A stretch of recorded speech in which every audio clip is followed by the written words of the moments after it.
All right, so now I see a picture.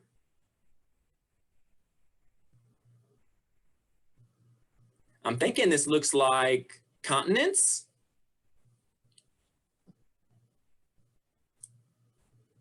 Ooh, some people are writing to maybe explain what they've done or to show connections. Ooh. Different colors.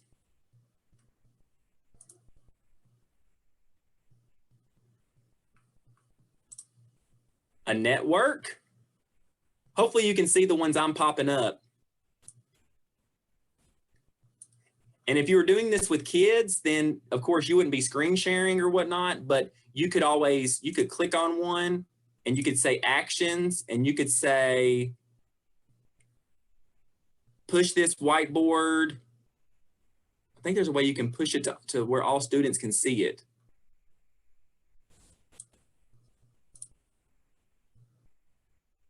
And you can save it also, or you can copy it to your whiteboard so that way the whole class can see it. KYL chat, that's why the James Allen loves it. Ooh, there's a globe. Answers, different options. Keeping people connected even through distance learning. Very cool.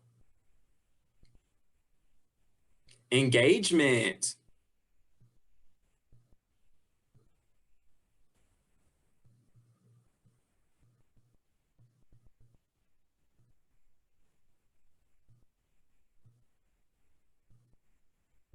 Super cool. So, ooh, resting, relaxing, maybe reading an ebook on technology or just, having some time on the couch. Very cool.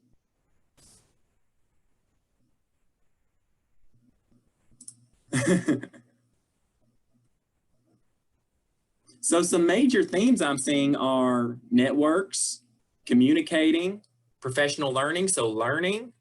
I'm seeing maybe exploring, learning more about the world, staying connected with places that we might not ever get to see in person, but can learn through technology. We use it for reading. Very cool. Well, thank you so much for that. I'm going to move on now, but I'm hoping that this was a great way that, maybe you've heard this, maybe you haven't, but, I didn't have to log in or anything to get to this site. They don't know my email. I just go to it, say, make a class, share the link with you. Now you're collaborating. So this might be something you want to put out there, push out there to teachers and kids. Very cool. Thank you for that. I will save all these as a PDF later. If it's still, hopefully it won't time me out. Maybe I'll do it right now. And that way I can share that out later. Okay, I'm going to go back now and we're going to do talking about some digital citizenship resources. I have about 20 minutes. And so please comment, share things that you're doing. I'd like for you to think about what your school or district mission or vision is. So I teach in Simpson County, and at Simpson County Schools, this is our vision: to be a world-class educational system who empowers all students to graduate life-ready and develop at their fullest potential for the next level of life. So when I think about that vision, I'm going to think about how it supports technology or how technology supports that vision. So I did a little bit of analysis and I thought, okay, what are some key terms? Empowering, prepare. So how do you empower students? Well, they need to make decisions. And so many of you I saw on there, I ask questions and get answers and I get information on technology. Being able to make decisions from all that is something that's going to empower students. Being able to devise solutions, using technology to create, to make something new or come up with a new way to share, whether it's a public service announcement or a new way to think about, what something could look like through 3D printing, or not even that much, but just some way to solve problems.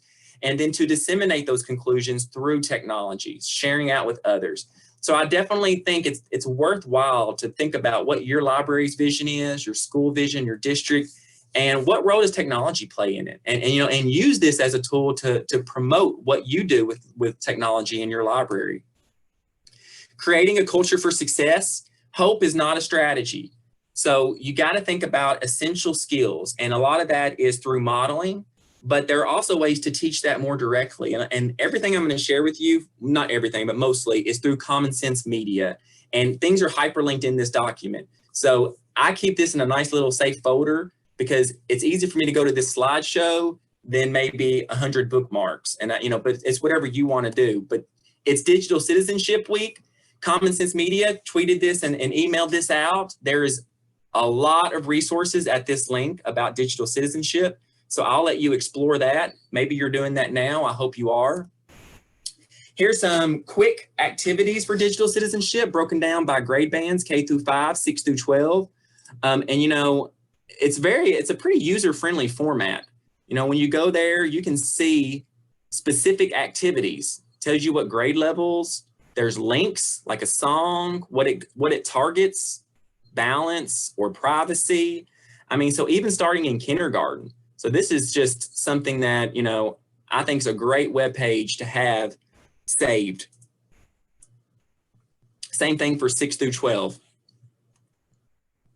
So looking at some lesson examples, okay, so you got those links to those activities. What do some of those lessons look like? So I'm just going to give you a couple snapshots of things that you can do with your students, things that you can do virtually, and definitely share with teachers. So grades K through 2, there's the digital citizens. So I teach 1st, 2nd, 3rd grade. So this is right up my alley. You know, we're thinking about how we feel, what we do, you know, decisions we make. There's sing-along songs. So there's 3 music videos, 1 for each grade. You know, kids love it. It's just a great way to introduce them to some of these terms, vocabulary, get them to start talking about it. You know, there are little video clips with the songs. Balance is important for me and you. So you can watch that. There's links there to the website to get more information about this resource. You have the lyrics. You have coloring sheets. You know, so for K through 2, it's just a great way to think about what balance means and just kind of thinking, how do you kind of keep yourself where you're not doing the same thing all day long, looking at a computer, or, you know, all I want to do is run around. Well, you got to do other things too. You got to have a balance. And so that's a great resource for K through 2. Looking at media balance and well-being. So it shows that American teens use an average of 9 hours of media daily. That include, and that is not including school or homework. So that seems like an awful lot, but that's what the research says from Common Sense research team. So sometimes you gotta just pause for the people. You know, I don't know about you, and I try not to do this, but I'm guilty of it, is when I talk to someone in person and they look at their Apple Watch. I don't know why that bothers me, because I think I'm more important than what's going off on their Apple Watch, but that's just me. So I actually try to teach my kids that sometimes. And so just little things like that, pausing for the people. So how do you say goodbye to technology when you don't want to? I mean, this is very grade appropriate. So they even break down the lesson. If it's a 30-minute lesson, like I'm on a fixed schedule, so I see kids for 50 minutes, you know, this could be my lesson before or after we check out books. And so it kind of breaks it down for you. And that's something that they can think about because, you know, my kids are using Schoology. They're going through Clever, single login. So all these things, I might not get to do a whole lot with them, but I'm introducing them to themes and topics that they might think about all week long. So definitely check out that lesson if that's within your grade level. I like this page because what are some major themes K through 12 for well-being? Just kind of thinking about it, you know, just what do they need to do in the younger grades? Just thinking about, you know, how do I focus on doing things for my body and doing things for just, you know, my friends, so that I'm not just completely consumed with technology. And going into upper grades for privacy and, you know, grade 3, you have password power up. So this is a great lesson. So a lot of students think that you can just share passwords, you know, even the younger students. It's just like, oh, just use mine, you know, to log in. And so you got another 45-minute lesson. It has little scenarios, what happens if, and what should you do? There are tips to remember. So this is on Common Sense Media to help students come up with strong passwords. That way they can think about, okay, why do I have to remember this long 212 number? Well, here's the reason why. That way they have a meaning and a purpose why they need to know that whatever there's, you know, however you log in at your school. My kids have to memorize like a 10-digit number. So this gives them a little bit more motivation and reasoning behind why we do that. So here are themes for privacy and security that you can think about later. Your digital footprint. What do you leave behind? So this is for grade 8. Social media and digital footprints, you know, our responsibility, how we share carefully. You know, what we say online can often define who we are and what others think about us. So this is a whole lesson in Common Sense Media, and it breaks it down also into what activities you could do and kind of like what your pacing would be for a 45-minute lesson.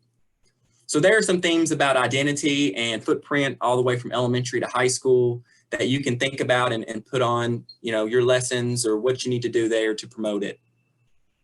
News media and literacy. According to Common Sense, it says that 44% of children feel that they can tell fake news stories from real ones. And then, that doesn't seem like an awful lot. You wish it would be much higher. 31% shared a news story online, and they say they shared the story that they later found out was wrong.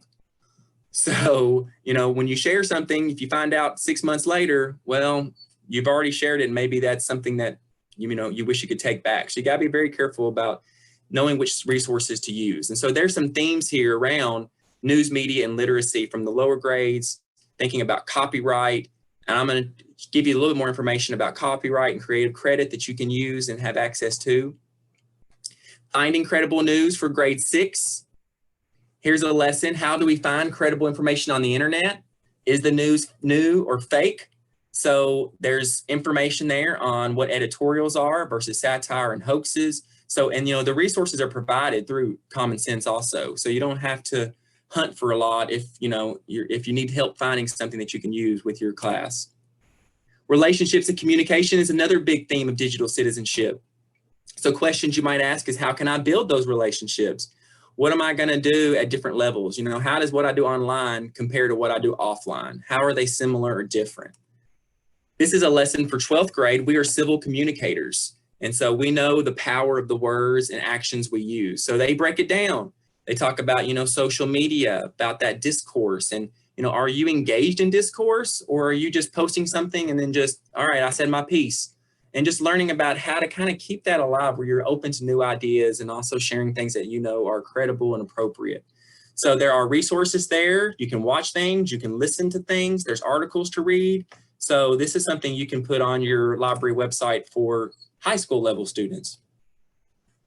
Cyberbullying, digital drama, and hate speech. So here's some big topics that deal with this. How can I be kind, respectful, and civil when I'm communicating online? So 10th grade has a lesson called Countering Hate Speech Online. And in this lesson, you look at, xenophobia, what's going on the internet, what's extreme, and what can we do to combat that and counter that hate speech. So there's resources, there's videos, there's podcasts to listen to. And, you don't have to do the set lesson, but you might find, oh, this is a really good resource I want to share with someone, or, I could recommend listening to this for a student. But this slideshow gives you everything in just a nice look at what, what lesson do I need to go to for cyberbullying? So I'm hoping the format will help you later. My students love interactive games. So for 3rd through 5th grade, you have Digital Passport.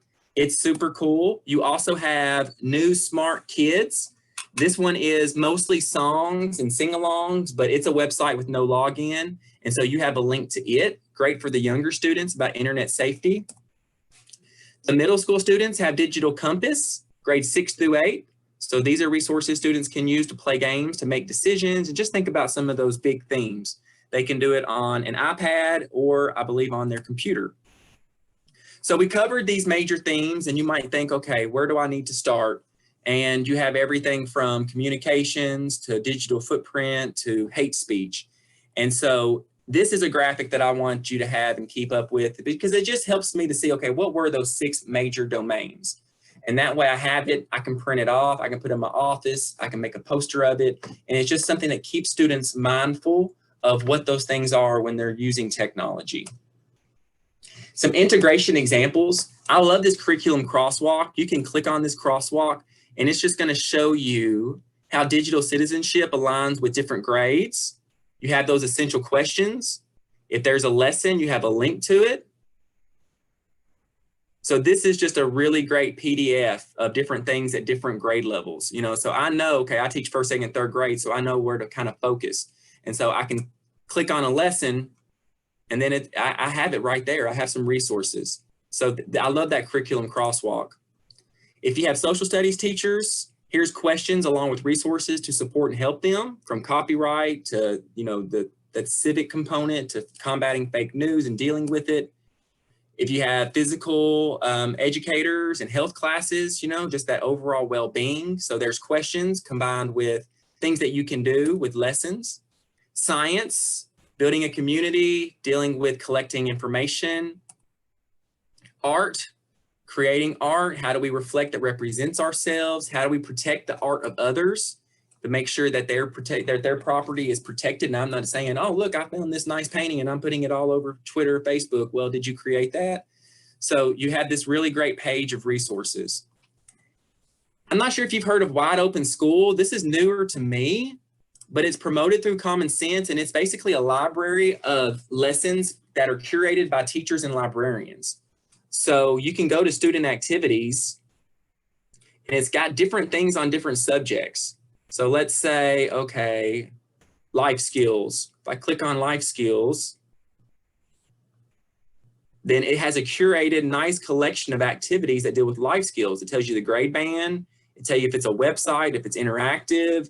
So I was just like blown away when I found out about this, which has not been long, like less than 2 weeks. And so you have a link to this, and definitely go through that and find activities that you can use with your students. We had a digital citizenship Twitter chat a couple weeks ago, and this link will take you to the Wakelet of questions and answers. So, well, I just lost information on that. I'll double check that link. But that link eventually will be able to take you to, if you want to look back at what people were saying about digital citizenship, I wanted to share that with you. And going back to Creative Works, this is a Google site that I developed over summer, just thinking of, okay, we're going to be using a lot of works to teach for students to use if they're making presentations, if I'm sharing information. So this is a one-page Google site. It talks about what copyright and fair use is. I try to make it as simple as possible. What Creative Commons and public domain are, how you can share those. They're free to share. But also, if you share things that are open license, you still need to give credit. So I break down how you can do that the best you can with an example. And I guess the best part of this page is that all this is like a little library of Creative Commons resources. So if I'm looking for music that I want to use because my principal asked me to make a slideshow and I probably don't need to use Katy Perry without her permission, well, I can go to royalty free and I can find music to put on my slideshow. Or, okay, you know, we're the Wildcats, and so we need to make a flyer and I need a picture of a Wildcat. Then I could go to some of these royalty free pictures. And now I know how to use it, and I know how to give it a credit, and I'm demonstrating to parents, students, principal that, oh, what's this information mean? It's like, well, I borrowed this and this is what it means. And so you have music, videos, pictures, that you can click on and it'll take you to that website. And that way you can search for photos. Some of them you might want to, if you want students to use, you might want to preview first. Just some are better for students than others. I use this mainly as my teaching tool, but there's ones that I go to for kids. So like Picks for Learning, this is meant for younger elementary students. So, you know, if they type in, you know, a word, it's not going to have some random inappropriate thing. So some of them you might want to, you know, learn more about based on, is it something students should use or something I should use as, you know, a teacher to make things and promote and to help teachers curate resources. So that is the conclusion. I know that was fast and a lot, but I definitely want to stay on schedule. And I realize it's a lot of information, and sometimes it's just best to be able to have this as a reference to go back and see all that there is to make digital citizenship something that's a core component of your curriculum. Because, you know, sometimes I get intimidated by the digital citizenship component because it just seems like, you know, how do you like put a name to it? Like, how do you define, you know, how you act online? And so now I have like set lessons, I have interactive games, I have questions and curriculum crosswalks. It's just really going to help what I do with my students moving forward.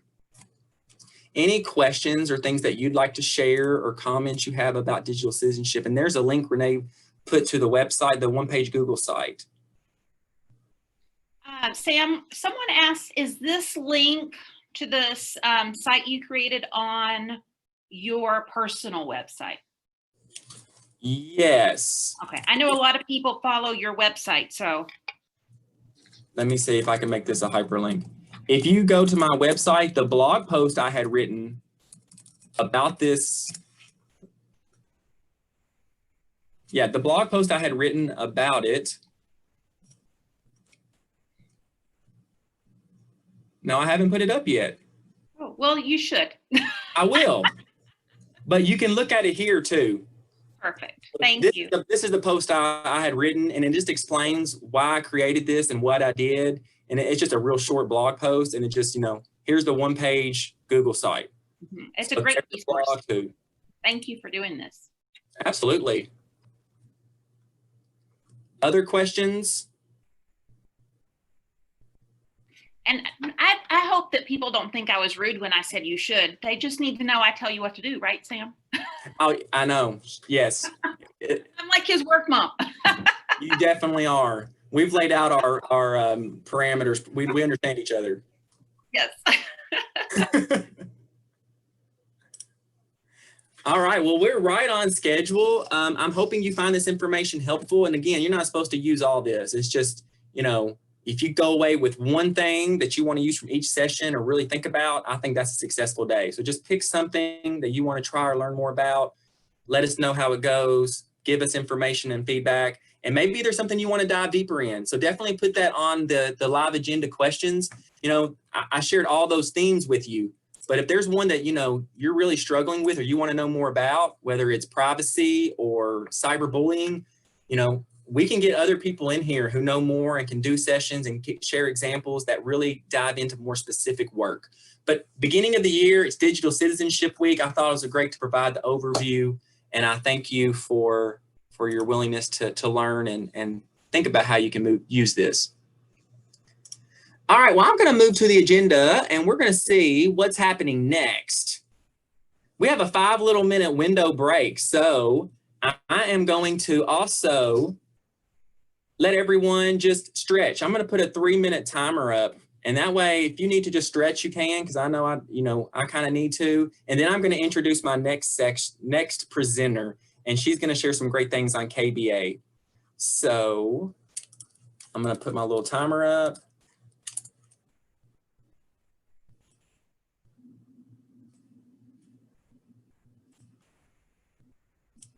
I'll see you back here in 3 minutes.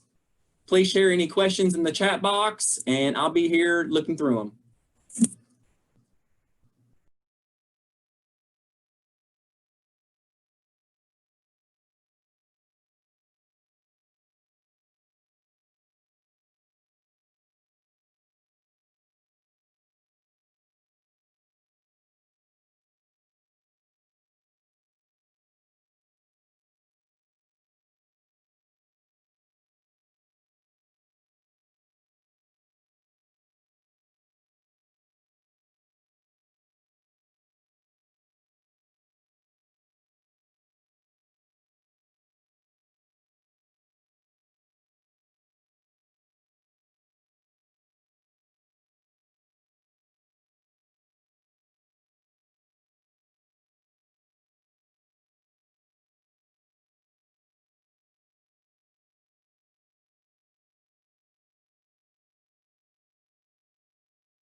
All right, welcome back.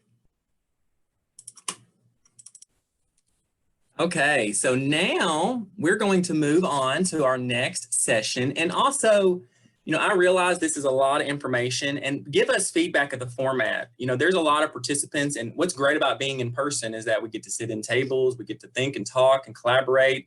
If something you'd like to do more of that, more time to just ask questions, let us know if that's something you really want to do. Or if you like a format like this where you're getting information and just asking questions and thinking about it. But, we can make breakout rooms, things like that work. But, just we can't know unless you give us the feedback. So we really appreciate anything you can share on that. Next up, I'm going to share my screen with Beth Atkins. She is on the KBA committee, also a district level president for Castle. Does a lot of great things for our profession and for her school and students. And we're so thrilled that she was able to share what she's doing with KBA and the things that you can be able to do. So I will now stop my share. And let's see. See if you can share, Beth, or maybe, there we go. Awesome. All right, so you guys can see my screen? Yes. I'm not as good with Zoom as I am with Google, so I just wanted to check. All right, my friends, hello. I am Beth Atkins. I'm the librarian at Lee Grand Elementary. I took over for Emily Northcutt. I'm sure most of you are familiar with her since she is our previous year's Castle president. I'm going to talk to you just a little bit today about the Kentucky Bluegrass Awards. Let me get my screen fixed here. I don't like that. I'm trying to make you guys, okay. I have been actually a reader on a KBA MIDI for 6 years. I started out with the 3-5 committee, and last year I moved to the 6-8 committee. So I was actually, and I've only been a librarian for 4 years. So some of the time I was just a regular teacher being a reader on the KBA committee. All right. And Renee Hale is also with us. She is the counterpart to what I've been doing. So if you have questions that I can't answer, I'm sure that Renee will be able to help us out there. So the mission statement of the Kentucky Bluegrass Award is to annually provide 5 age-appropriate book lists for the students of the state to read and vote for their favorite. The master list contains a well-rounded list of books. We read multiple books throughout the year and narrow it down to the top quality and diverse high-interest titles. There are many ways to connect with KBA. I have linked those here, online, Facebook, Twitter. All of those links should be active. If something doesn't work, just let me know and I'll check on that. Okay, how to find the KBA resources. Last year became the committee chair for the KBA Resource Committee, and I recruited some librarians across the state to help me create and share resources. If you have created any resources that you would like to share, you can send those to me or to Renee, and we'll get those posted. If you would like to be a member of our materials committee, you can send me an email. I've got my email linked on this presentation a couple of times. I am going to take just a quick second to show you the resource page. If you're not familiar with this, we break it down based on the list for each grade level, and then you'll have links underneath of the resources that have been created and shared. And then we try to give credit to whoever shared them or created them. We get a lot from the committees that share things during summer refresher. So those are typically posted here as well. And this goes back past this year. So you can find resources for additional KBA books, not just the current year. So I just wanted to take a second to show you that. And like I said, it's linked on the presentation. How to apply for a KBA committee. If you're interested in being on one of these committees, you can visit the website and click apply to join, and there's a Google form that you'll fill out. Once you fill that out, and if you are contacted back by the committee chair, they'll explain to you the guidelines for the number of books that you'll have to read and your responsibilities on being a member of that committee.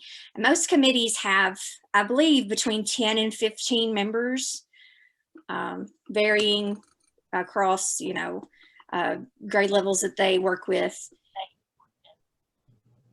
So there is that information if you would like to be on one of those committees. How to nominate a book for one of these committees. There are guidelines that you can read over. I've linked them here.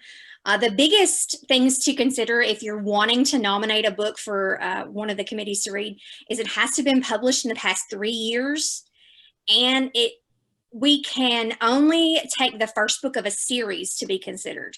So if you're reading a series and you're like, oh, I want to, suggest this book, but it's book number 2, we're not going to be able to look at that title.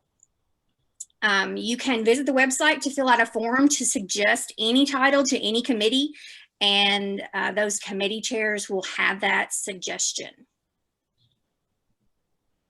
I feel like I'm going really fast, so if I'm going too fast, somebody slow me down. Okay, I have already taken you to the KBA resource page, but linked in this presentation, we have the pictures and the title descriptions for each of the lists. So we have our preschool titles and descriptions, then the K2 titles, our 3-5, and there's our Lifeboat 12 and Song for a Whale. I'm excited about getting to meet with those authors. I think that is just so awesome. And I'm hoping to get some questions from my 6th graders. The social studies teacher is currently reading Lifeboat 12 aloud to them. So I'm hoping I can get some questions from them and get them answered. I think they'll be really excited about that because they've enjoyed the book. And then our 6-8 titles. And then our high school titles. Okay, book grants. Renee, you just correct me if I'm wrong about any of this. The applications will be available in the month of May, and our sponsors allow us to give these book grants each year. The application will be sent out on a listserv, and it will also be shared on multiple social media sites, and you must attend Summer Refresher in order to receive your book grant. I was lucky enough, I think 2 years ago, that I got one of these book grants, and it made a huge difference in how I was able to share those K2 books with all of my students. Those are my favorites to share because a picture book you can read to everybody, and then everybody can vote on those picture books. And then just to add, the book grants, the winners for the book grants are actually picked like the Friday before Summer Refresher. So if you're a late registerer, if that's a word today, you still have a chance to win a book grant. We don't look at anything until the Friday before. That way we have, because different school budgets allow you to register at different times, and we want everybody to have a chance to win. Thank you, Renee. The Castle shop is open. There are some new items posted in the Castle shop. I'll click on the link just real quick. You can do that as well. And we just have items listed here. We have hats, we have masks, stickers, shirts, bags, anything you could want. We have a couple of quotes, and then we have our traditional Castle and KBA, and then there's some Summer Refresher swag. So I think that's awesome that we have our Summer Refresher swag in there. And then randomly, Spreadshirt just gives you discounts. And I see today you have 20% off. So today's a great day to buy because you'll save 20%. Oh, wow. See, The there you coupon go. code. Yes. It's a great day to go shopping. It is. And then we use the money for this to purchase book grants. So that's, I don't know. I think there's some great things. If you have ideas for the Castle store, I'm really not that creative. So send us some ideas. We'd love to post some original artwork if we can. Oh yeah, that would be awesome. Definitely. So take advantage of the Castle shop today. Renee just said it was 20% off today. So it's a good day to go shop. Our contact information, there's Renee's email, my email, and then the KBA coordinator email that we both check. But if you create any resources for any KBA title, we would absolutely love to be able to share those on our resource page. Okay, I feel like I went really, really fast. Does anybody have any questions? I'm going to stop sharing my screen. I feel like I was talking really, really fast. That's okay. Or does anybody have a favorite book so far they've read on the master list for your grade level?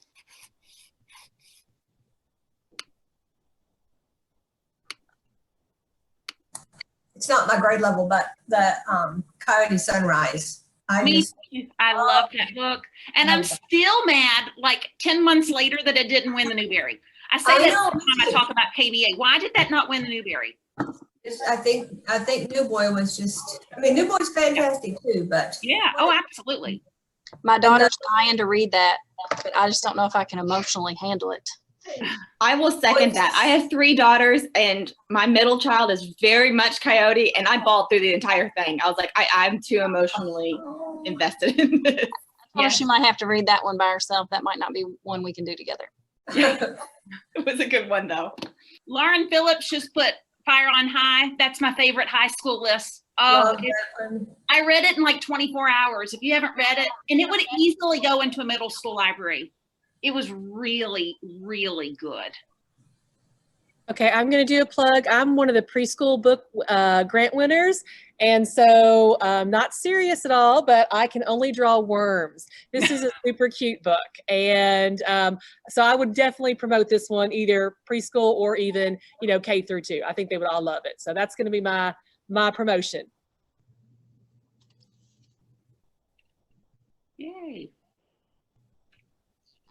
I love the one about rabbits. I can't think on Cynthia Lord's on, I think it's the 3 through 5 grade level. So what is it? Because of rabbit or? Because of rabbit. What about rabbit? I can't remember. I can't remember the title. It's got a rabbit on the front. It's really Right. sweet. Yeah.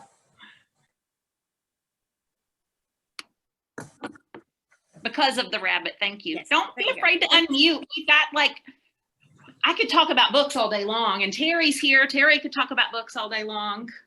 Beth, I put in the chat box, Beth is a reader for 6-8, the 6-8 committee. And then, wasn't it, the 3 to 5 committee. You were on the 3 to 5 Yes. committee also, Yes. right? We love our middle school committee though. Yes. So here's, There's a glare, Terry, I can't see it. There we go. so this is what I'm reading right now. It's the second. So Dear Martin was our first book. This is Dear Justice. It is a tearjerker, I'm telling you, but it is really good. I just started Marie Lou's new one, Sky Hunter. If you like dystopian, it's really good also.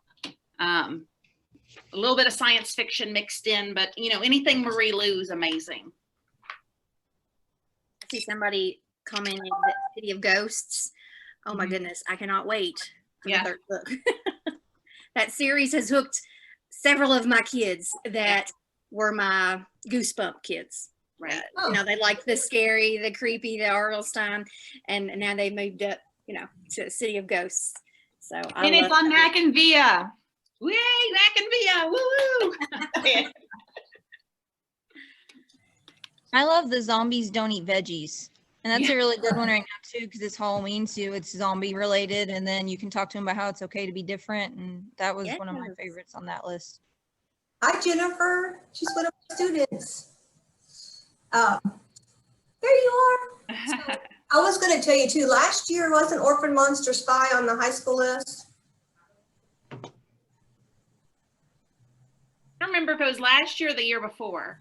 Well, there's a second one now. Oh, okay. Yeah. And I ended that first one saying there's lots of time left for more adventures for Sarah and the captain. And so now I haven't started yet, but I have that on. It was a Hoopla book. So The Zombies Love Veggies book, that's one of the books that I made a choice board for my K2 kids for our virtual learning. So it's on the KBA resource page. I've gotten a lot of good feedback from parents on those choice boards because they don't have to actually turn anything in. They can listen to something, play a game. I found online Light Bright that I linked on those so they can move around the little pegs like for real Light Bright and make their stories. fun. Amy, the choice board is on that KBA resource page. There's a couple. I think I made 3 or 4.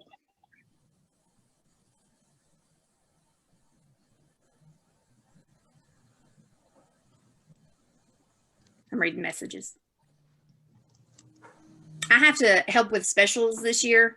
So I'm posting assignments for my K2 kids, but I don't give grades.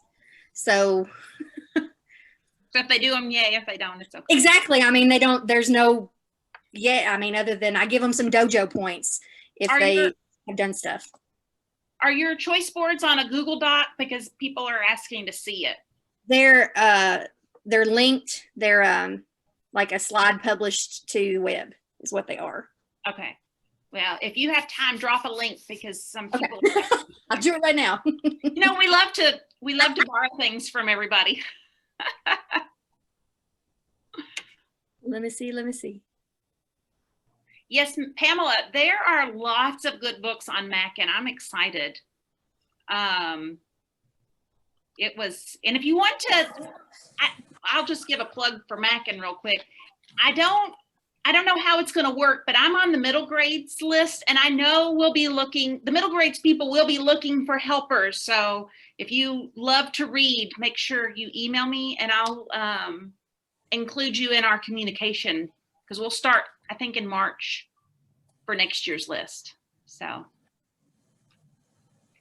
right, I dropped the Zombies Don't Eat Veggies link in the chat box. Also have Nobody Hugs a Cactus and then The Panda Problem. Those, I love those 3 books so far, and so have my kids. So all of those are linked on the KBA resource page, but I dropped that one link in there so you can see what they look like.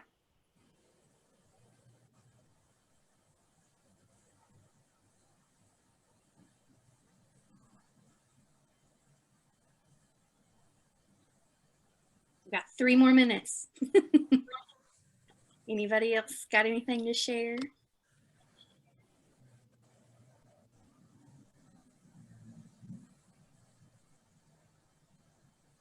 I would love if all of the KBA books could be on Mac and Via next year. That would be a really great resource. I know like it's good to have hard copies obviously also, but it's been really good having them on there. Yeah, Or that some was of one them. of our big things when we were talking with Tim is they have to be like, it's got to be an option. So if a KBA book is not on a Mac and Via list, it's only because the publisher does not allow the book to be on a shared platform.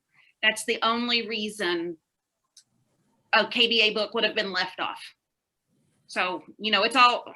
Okay, I'll stop blaming you now. Sorry. Yeah, don't blame me. It's not my fault. It's those publishers. I will say one thing about Lifeboat 12. I did read this weekend and it was poetry, which I didn't realize. And it was a really great read, but there are 20 copies on the Mac and Via of this. So, you know, I mean, I just thought that was a great resource to students to get that into their hands. And then also at the midwinter castle meeting, I believe, isn't this the author that's going to be on there? Is that correct? Yeah. So, Yeah. I mean, that might be a great resource if you haven't read this yet. It's a super quick read, but it was really good. And just kind of want to promote if you're part of Castle, we're having the midwinter in November, and this author will be there. So that'll be great.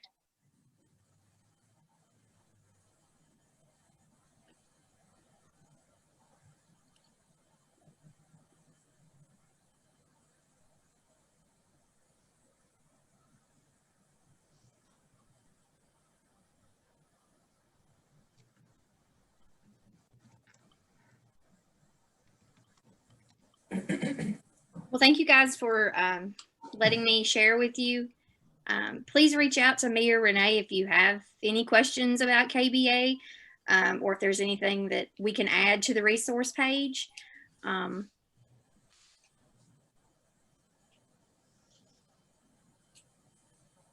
Sorry, I'm reading the chat like a squirrel. So thank you guys again. I'm gonna mute myself. Thank you, Beth. It looks like our agenda, we still have a few minutes before Terry is supposed to present. And I know Tara was wanting us to try to stay on schedule because there are some people who may be presenting at a certain time that may not be on the entire meeting. So I guess if you have, if you want, you have a few minutes that you can stretch again. And Terry will be back up at 9:50. Does that sound okay?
I like hearing that check in and out thing. That's good. I feel like I'm in the library.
Okay, it looks like it's 9:50. Before we get started, it looks like there's someone in the chat who is asking if there's anyone who would be willing to help navigate the McInvia collection. So if you're not keeping up with the chat, if that's something that you'd be willing to help her with, please let her know. Yeah, Katressa, I said your name wrong. I apologize. I can meet you right after this is over or sometime tomorrow. We can Google Meet or a Zoom and we can screen share if that works for you. Either one of them will work for me. It doesn't matter. Whatever's best for you. Okay. What's your county? Clinton. Clinton? Clinton, yes. Sometimes my Kentucky comes out, you know? I'll send you an email. Do you want to meet right after this? That's fine. That'll be fine. Thanks. Thanks. Thank you, Renee. Terry, are you ready to get started? I'm ready. So All right, great. my topic today is advocacy, and I wanted to give you a definition of advocacy that was developed by the AASL Committee on Advocacy. And it says that advocacy is an ongoing process of building partnerships so that others will act for and with you, turning passive support into educated action for the library program. It begins with a vision and a plan for the library program that is then matched to the agenda and priorities of the stakeholders. So that's on AASL's webpage, and I've got some of those things I'm going to share with you. So there's kind of two prongs of advocacy. There's public relations. So it's a one-way communication that you advertise what you're doing. And then there's marketing, which is a planned and sustained process. So what we're going to look at now, I'm going to hopefully share my screen. What does all that mean?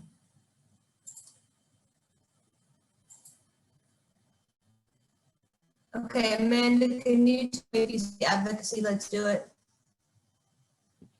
Yes, we can see it. Okay, great. So I'm using Canva for the first time. It's just dangerous to do that when you're doing a presentation to start with something new, but I thought it was cute, so I'm going to do that. So let's talk about advocacy. So the first thing you need to do is make a plan. And I know that we think a lot about planning for other things, but I don't think many of us think about making an advocacy plan for your library program. You think proactively about making opportunities. So be creative. Write down the sky's the limit. You can think anything you want. It doesn't have to happen. It's just that you're going to think about making a plan that you are going to be an advocate for your school library. Now, why are you doing that? That's the main thing. Always keep in mind that the reason that you're making a plan, the reason that you're being an advocate is not for your job.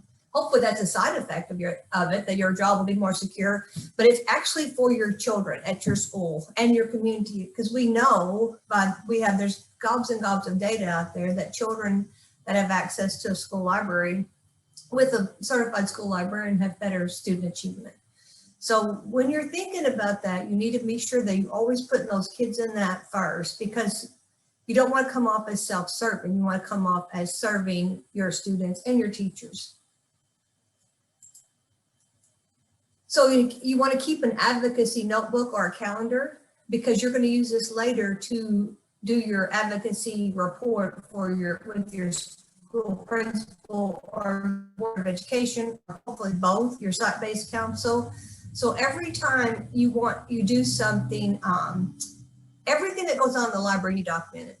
How many kids come in as in free flow times, or as in high school, individuals, how many classes you have, how many opportunities you have outside of the library, like this kind of meeting right here that you're going to learn all about how to be a better librarian for your kids. Keep it written down so that you have those notes, because those are going to be important later. And I know we think that we wouldn't forget something, but we do. So I just would keep a calendar. Just, you get those desk calendars, and keep one that's completely about my advocacy activities that I've done. Plan the year ahead. So if you look at and I know that this is all different this year because of COVID, but I'm hoping that we're going to say sometime we're not going to have to be in a COVID situation. But the ALA page has all kinds of events that's listed for school library promotion events, National Library Week, I can't remember the day of for the children. I can't remember how to say that. El Dia de los Niños is from ALSC, which is the people that do the Newbery Award, right? The little kids. National Library Legislative Day, which is now virtual most of the time. Banned Books Week, we just passed. Teen Read Week actually is, they're doing something different with YALSA now that's called Teentober. So they do something all the month instead of just having a week. Digital Learning Day, Read for the Record campaign, International School Library Day, Children's Book Week, of course, School Library Month, and that has in April, there's all kinds of things on here for you to plan to do. School Library Month, I think they changed these, used to that we did something new every year, but when I was president, I think we changed it so that you could buy something. It just says April, it doesn't give the year, so you could keep those things from year to year.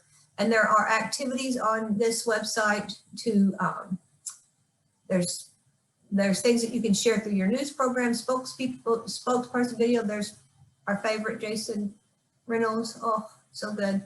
He's been a really great supporter of libraries. And so, and there's all kinds of resources for you to use, to plan to use. So plan it.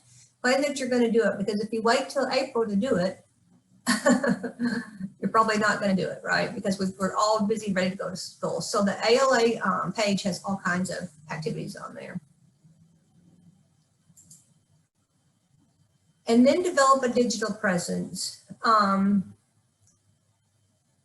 of the things that drives me crazy is that when I go to a school and I look for the library webpage, and sometimes you have the Destiny, and that's the library webpage, and there's no name on it. You don't know how to get a hold of anybody. You really, I can't stress enough that you need to make a digital presence on your, if you're not important enough to put on the webpage as one of the teachers. You look at teachers list and it won't have librarians in it sometimes. You've got to push this for yourself. And right now with Google, the Google web pages are so easy. It's not like it used to be really hard to do that. You need to talk to your technology person and have them, whoever does setting up the web page, maybe it's you, hopefully it's you, but you need to have a web page on there. You need to have and there's lots of great examples out there. I think Renee's is a really good one to look at. If you can't, I mean, even if you do have a web page on the Destiny, you need to put your name. It's really easy to edit.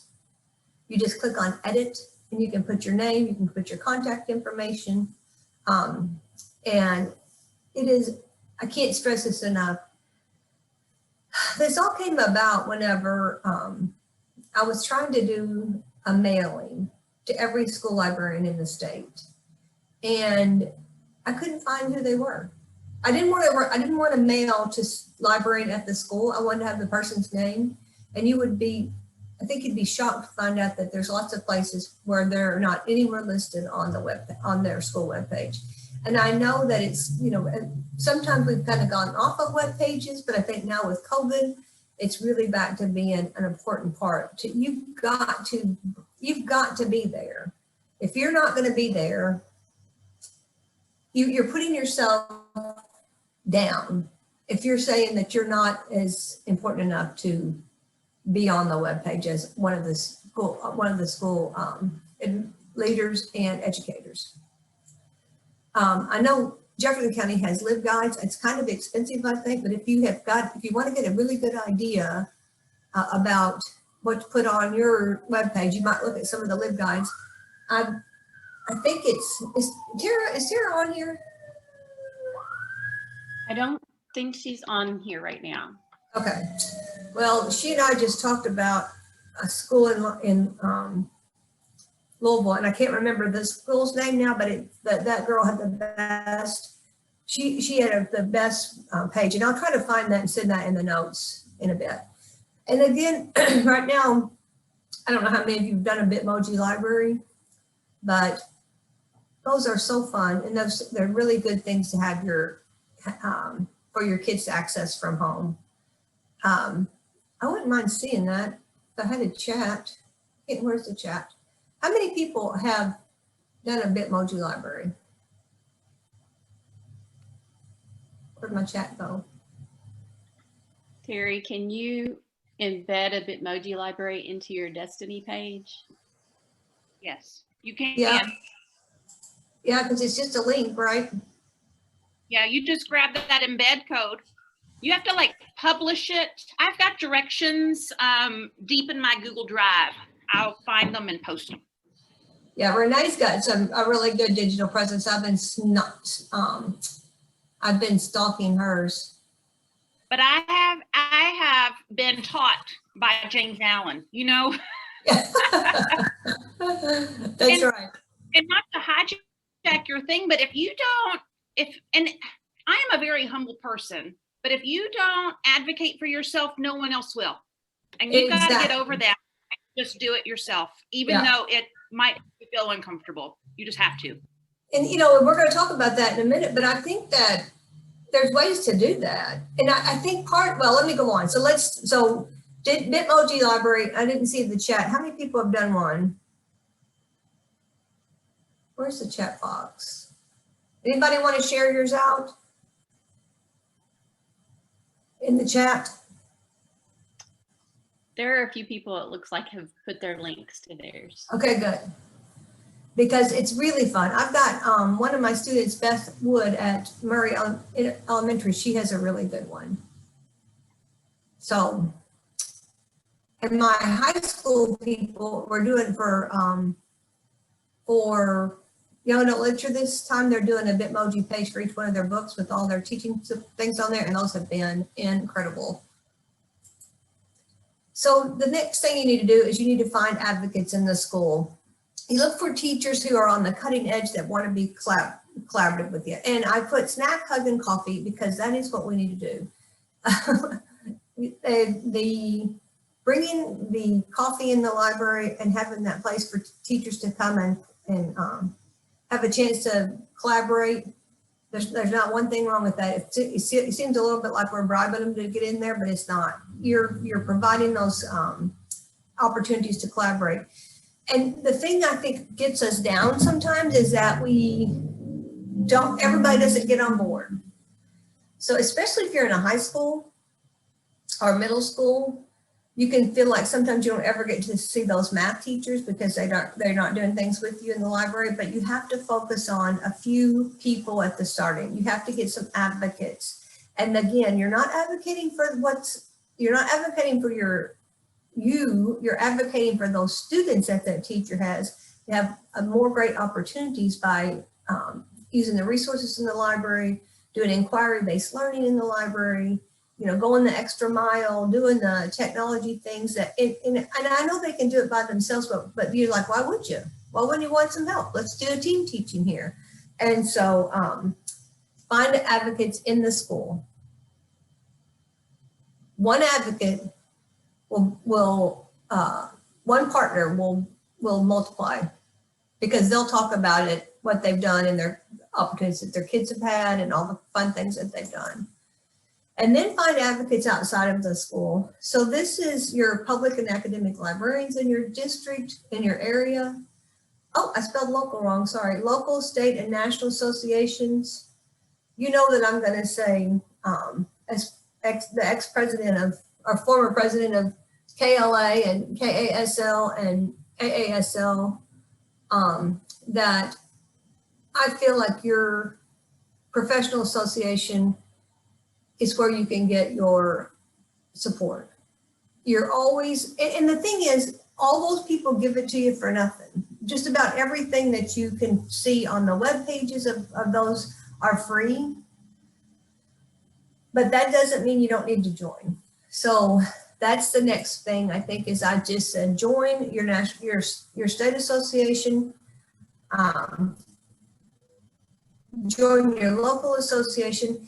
One of the things I think as librarians, you probably come to find this out, is that nobody gets you except another librarian. And sometimes when you're the only one in the school, it can be a lonely place because nobody understands the issues that you're going through. And some teachers will be looking at you like, well, you don't have to do Infinite Campus, and I didn't. So I was always happy about that. But there's also other frustrations that we have that people don't understand. So we've got to have and I just call it your professional peeps. If you're in your local association, if you have somebody that you can call, if you know that Carrie Wilkerson is going to be there for you as the second district president, when you're in the second district, you need to be part of that group. She's going to be able to help you find the resources that you need. So I think, and probably the dues are probably $5 or $10 maybe to join that. KLA and KASL are not expensive, and ALA and AASL are worth the money. I'm just going to say it, it's worth the money. So if you have it, join those places. That's part of being an advocate for yourself, is giving yourself those support. So the resources from AASL, I've got several of them on here linked. So this is a infographic that talks about strong school libraries build strong students. Talks about that data that I was talking about, the student achievement. When spending for school library rises, better reading scores follow.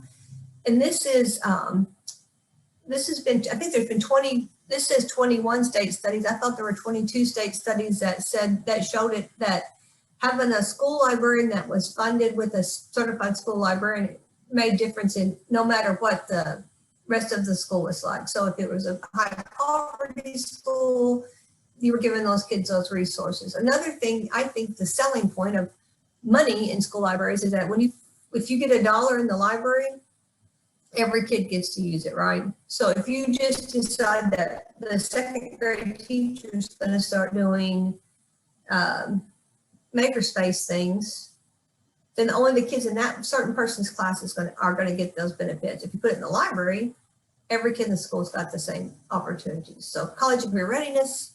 So this is an infographic that is on the AASL advocacy webpage.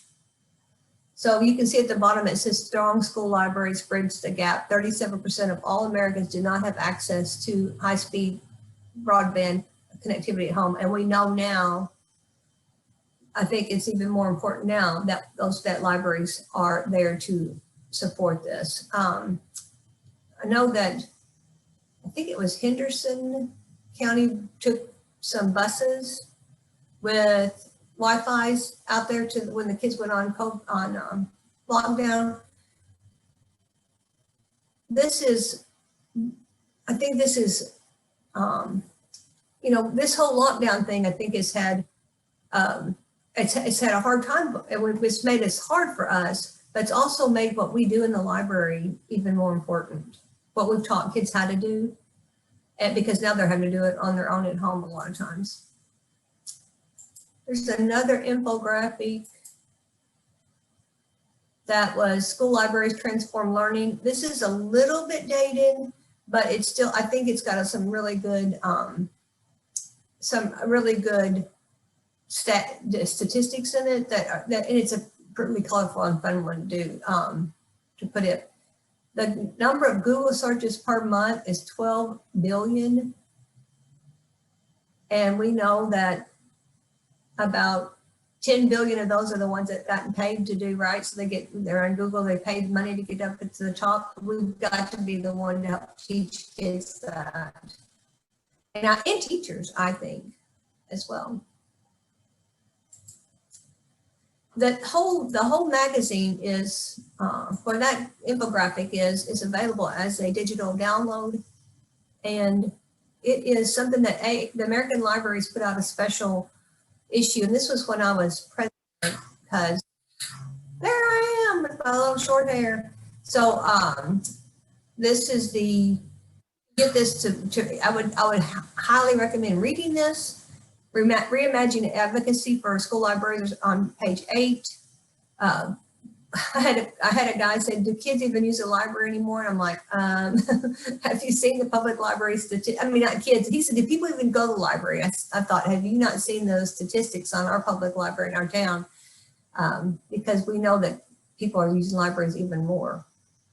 And especially those kids that don't have parents that can afford to buy them books to have in their home. Building advocacy before a crisis, that's part of the thing in this, is that we can't wait until something happens. And it's not, and I'm not even saying that if you're a great advocate that nothing will ever happen, because it could. I'm just saying you've got to do everything, you've got to be proactive in this. So you can get this magazine online as a digital. There's also 25 packs of these that are available, and they have that infographic. That infographic's in here. But if you wanted to get these, I think the only thing you have to pay is the shipping, which is like $9. And it's because Bound and Stay Bound is the one that did this for us when I was president. And then the final piece of AASL that I wanted to share with you, there's lots more, but we've just gotten new standards this couple of years, right? So this is a way to talk to your administrator about what the standards are. And one of the things that I try to stress is that whenever, I think your principals sometimes are going to be shocked that you have standards. Like, what? You have to, of course, James is going to talk about how Kentucky's going to do this in this next session. But we need to be sure that we're out there talking about our standards, because that's showing that you're an educational leader, that you're not a bookkeeper that just checks out books and reads stories. You've got standards, really? So when you write up I know probably many of us don't do lesson plans just like we used to, but when you do your lesson, getting that written down somewhere and putting those standards in there and showing your principal, I think that's super important. So here's a way to talk about that to your administrator. And there's some really great infographics on this too.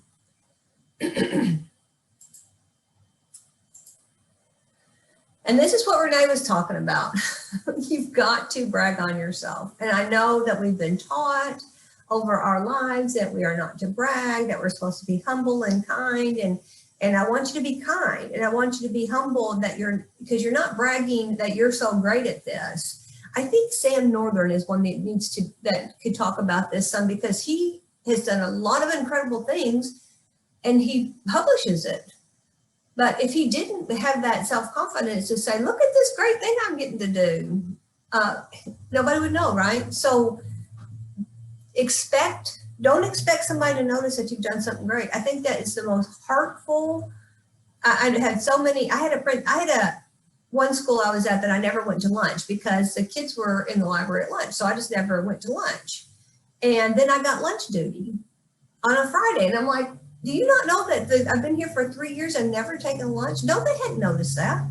So I had to say that, you know what? The reason I haven't ever been, so you've got to talk about it.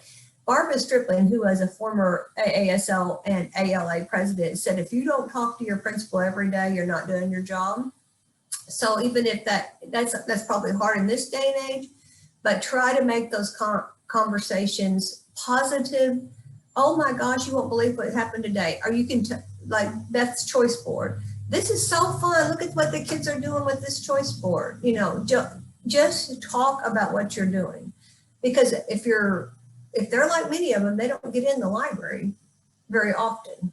So you have to be the one. So you can do a weekly report. This week in the library, we had blah, blah, blah happening.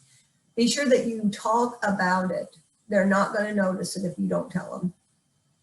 Send invitations to events that you're having in the library to your school board members, to your superintendent, to your administrators in your school.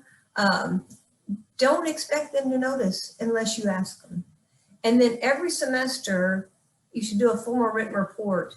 And if you don't do it every semester, then do it at least at the end of the school year. Do a report about what's going on in the library, all the activities that you had, and you've got that advocacy notebook that you have, so you know what you've done in the past. So this is a hard one because we have been taught not to be braggarts, but you have to be vocal about what you've done for your kids at your school. And that's the whole, always phrase it as, oh my gosh, these kids in this school are so lucky because we got to do this in the library. So that's my spiel. So anybody want to talk about something they've done?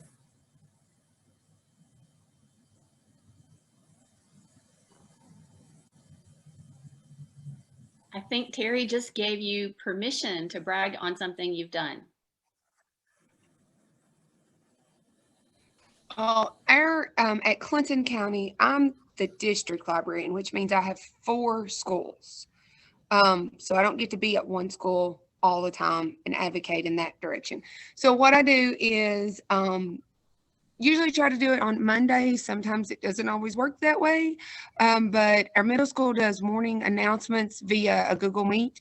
So I always try to send something out that is a morning announcement that concerns something to do with the library, even if it's, hey guys, I need your books back. Good job.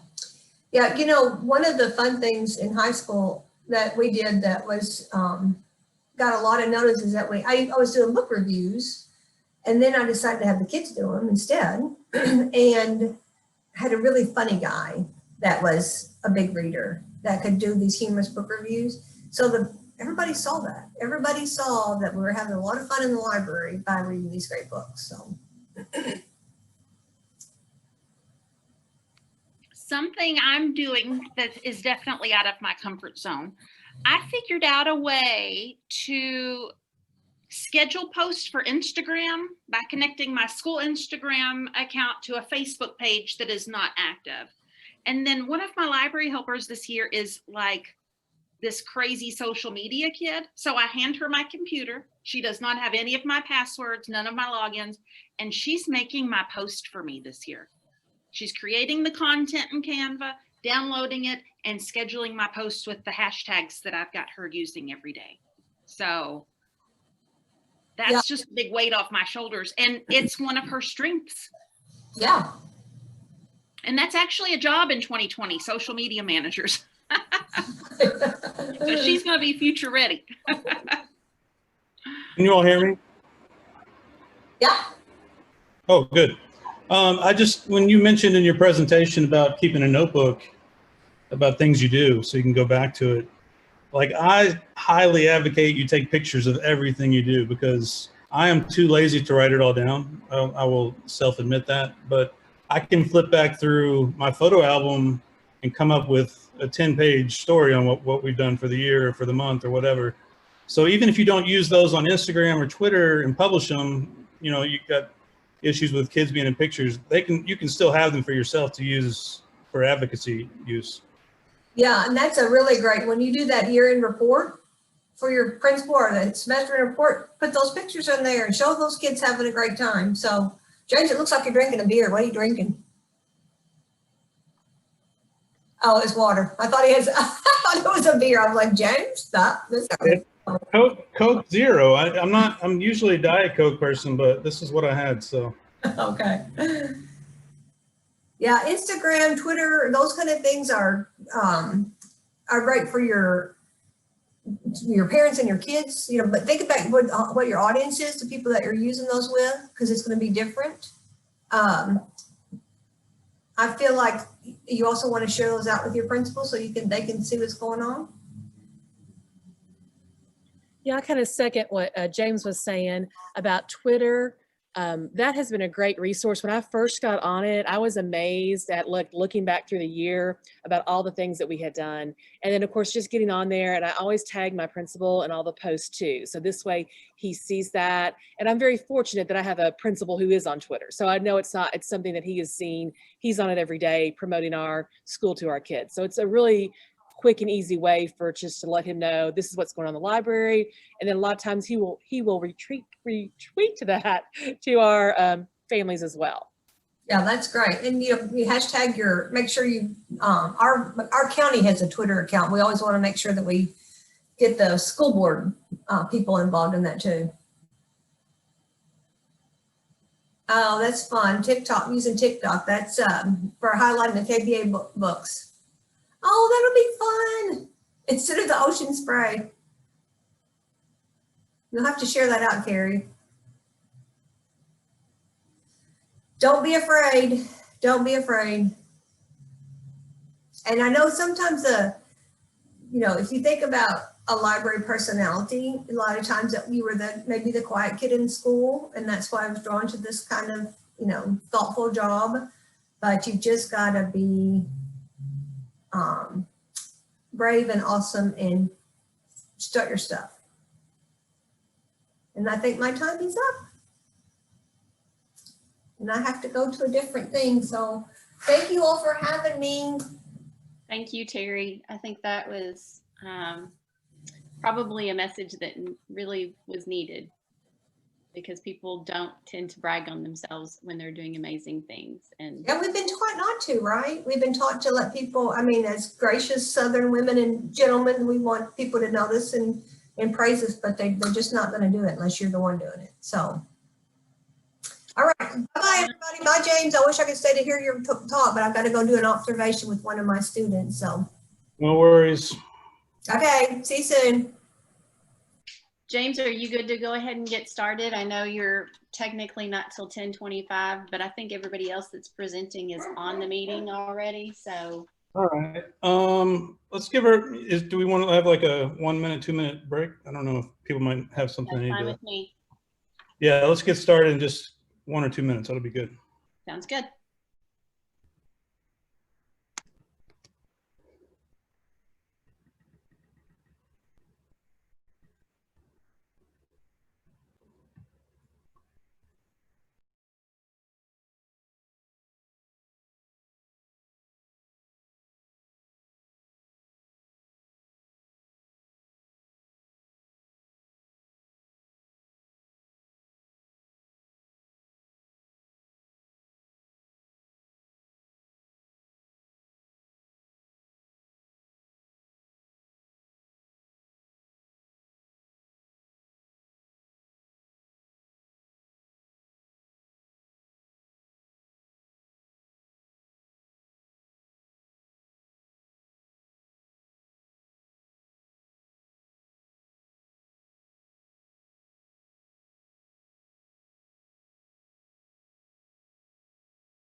All right, I guess I'll get started.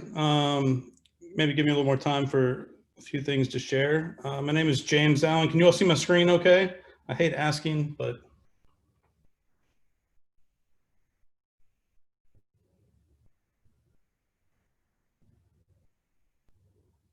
Is that a yes?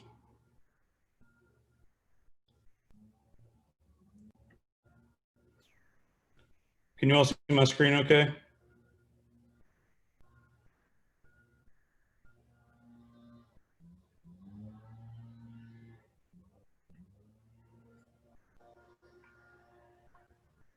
I could see it now. I don't know. I see you. Sorry, I couldn't see the chat. I see people seeing it.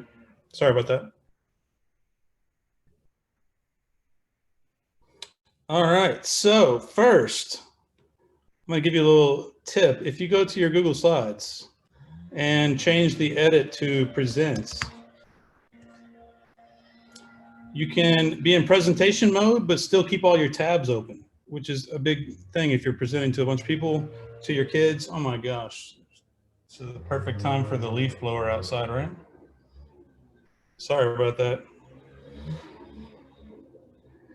So if you ever need to get in touch with me, my email address is on here. I put a link to these slides in the GREC agenda. So if you need to get to these slides later on, you can. So we're going to talk about the standards and update, and I'll tell you what's going on with those. I want to talk about 4 digital strategies that my team does at KDE. A little bit about why we matter, and then a few quick things at the end.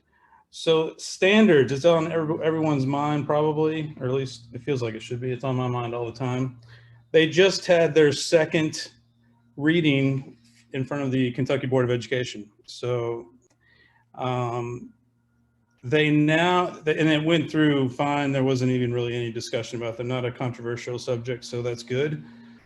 They now go to the Legislative Research Council before they become actual law. So there's another public comment period for that time period. I'm not exactly sure when it is, but it's likely we may get 0 response back from that council on changes we need to make. But if we do, we'll take care of it.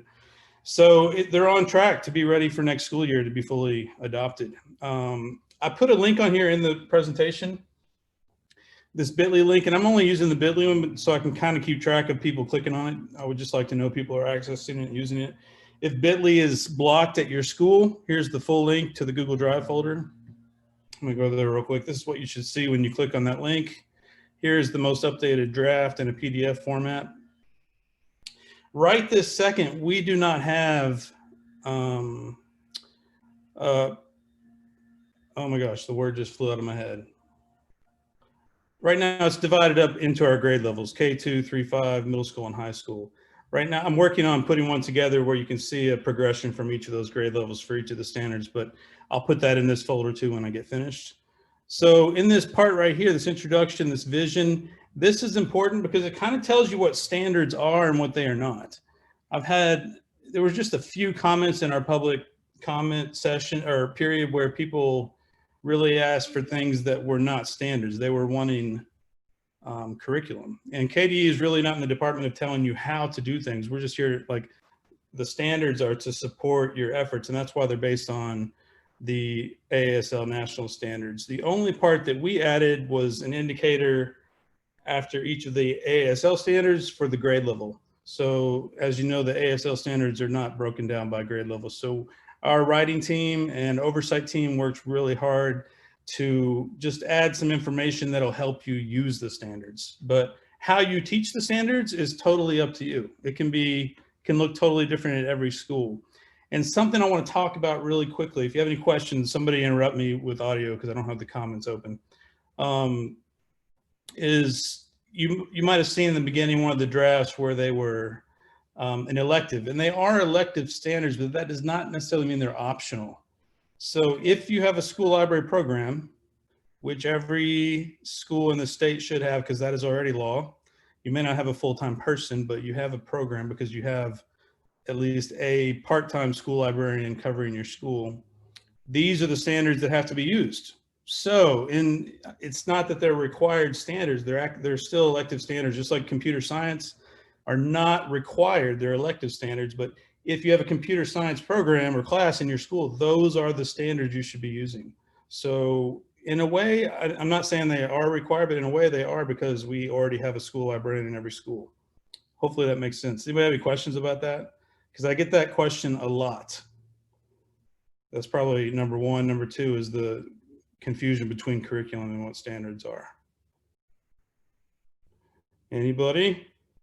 And there's some talk a little bit about that here in this, where it talks about KRS 158-102. And we have our vision statement in there. Sorry, I'm kind of scrolling kind of fast. Don't get dizzy. I want to scroll down here to this image right here. So they're broken down by grade band. So that will be the first letter you see. And then the concept are the shared foundations and key commitments that come from ASL: inquire, include, collaborate, curate, explore, and engage. And then the actual standard is a combination of think, create, share, and grow with the learning priority. So that's the standard right there. And then the performance indicator, this is what our team worked so hard on over the last year, where it kind of breaks down the standards a little bit more. So pretty easy to understand the naming convention when you see them. I'm going to just show you what they look like. So you'll see, here's an overview for K2. Here's the concept, inquire. Here's the standard, think, and then learning priority 1. And then we have the indicator right there. So formulating questions about a personal interest or a curricular topic. And really, you kind of have to put these two sentences together. There's learners display curiosity, initiative by formulating questions. And then we broke it down into the indicator with prompting and support. This language is kind of consistent throughout based on the grade levels. I did have one question from a high school person saying, well, what if my high schoolers need prompting? Just because it says you don't have to support them, that doesn't mean you're not going to support them. So the standards are just kind of your goal that you're aiming for your students. Any questions about standards? This is so weird talking and nobody talking back. Feel free to interrupt me. No, things are going well, and there are no questions in the chat box. No questions at all. No questions. Well, someone wanted the link to your presentation, so I dropped that in the chat box. Yeah, I didn't put it in the chat, but it's in the agenda. I put it in Yeah, there. I saw that. Yeah, perfect. Okay. Thank you.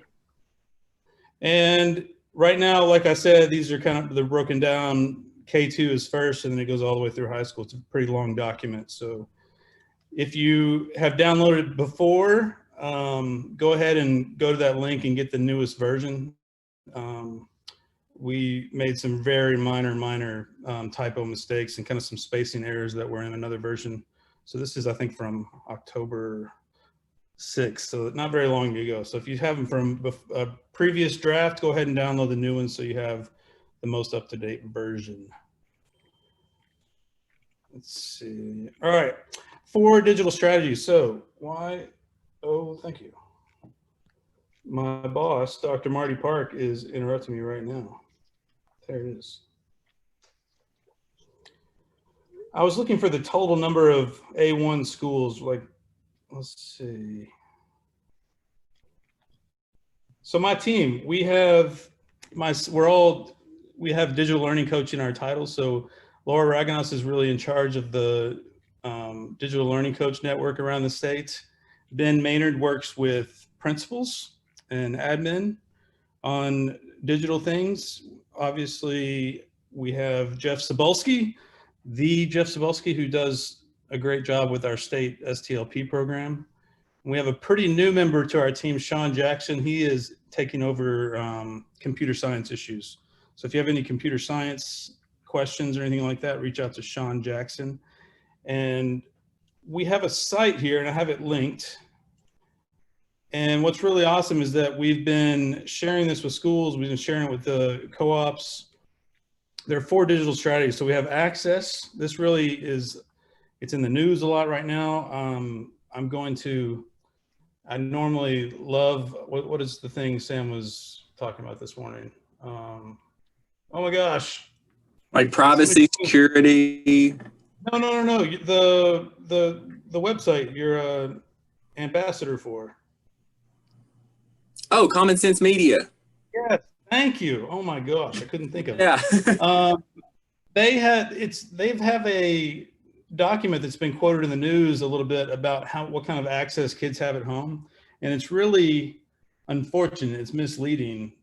We have some pretty good data from the state level about home access, and I hate that Common Sense has just extrapolated data out of some different sources and didn't talk to KDE at all, because our numbers come from the schools, and the schools kind of know best who has access and who doesn't. So I hate the poor little me Kentucky stories about how we don't have access. I know that there are people who do not, which is, something schools in the state are working on all the time, and especially with CARES money and those kinds of things.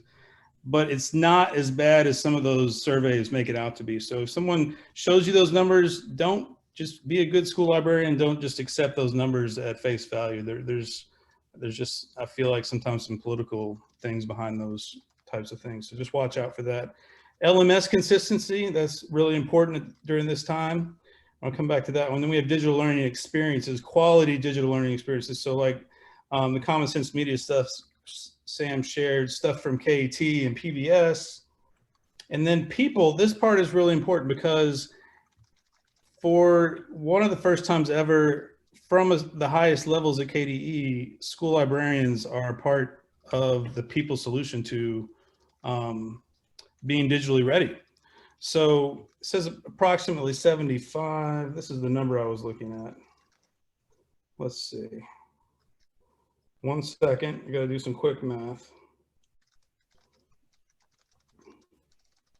It's actually 77%. We just did some stuff with a digital readiness survey, and we have 1,055 school librarians in the state of Kentucky. So that means approximately 77% of our schools have a full-time person. I would guarantee you any state, almost any state in the country would love to have those numbers. We are a leader in that area. We have been for a long time. We've not seen the drop off, thankfully, knock on wood, that other places have seen. I think it's because of what I'm about to share with you. This other 70% number, we have a question on our digital readiness survey that goes out to all of your district technology coordinators. 70% of our school librarians have an active role in digital readiness.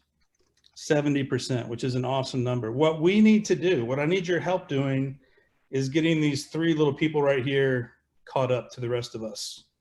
And for whatever reason, there are some situations where the school librarian is just not seen as part of that people solution. So I'm not giving you a specific thing to do, but if you know who those people are, you can help them, reach out to them, mentor them, like Sam was talking about. We need 100% of those people on board with what we're doing.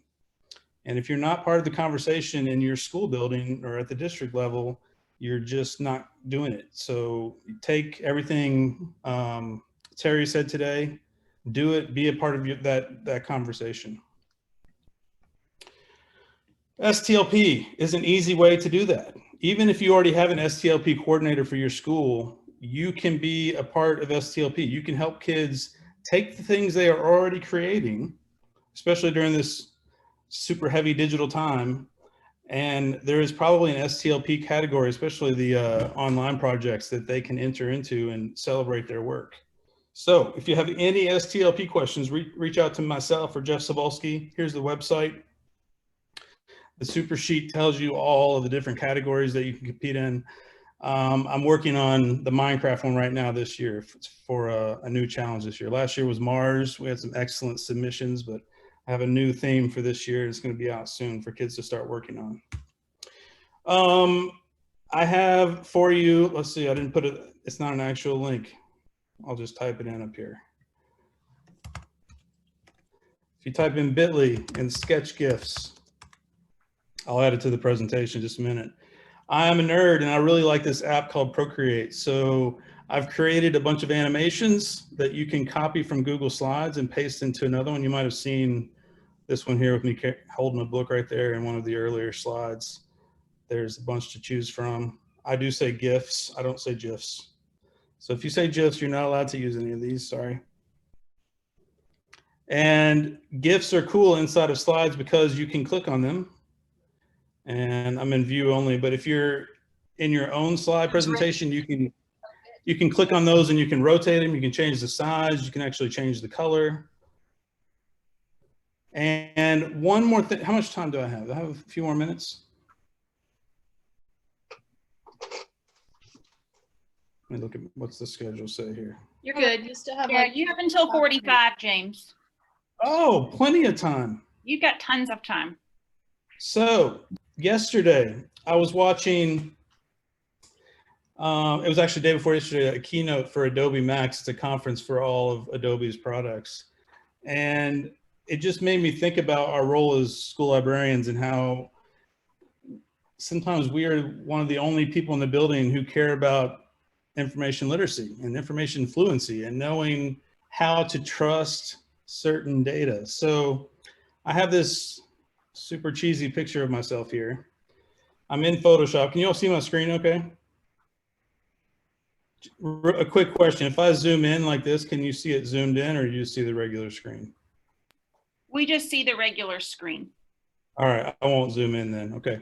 So if I go to filter, this is brand new. It's called Neural Filters, and it's a little creepy. So Adobe is using software that goes into the cloud, and every time you use these filters, it's going to everyone else's work that they've done and trying to come up with the best version of what they think you want. So it's a bunch of nonsense talk, but if we click on Neural Filters, it opens up this panel on the right.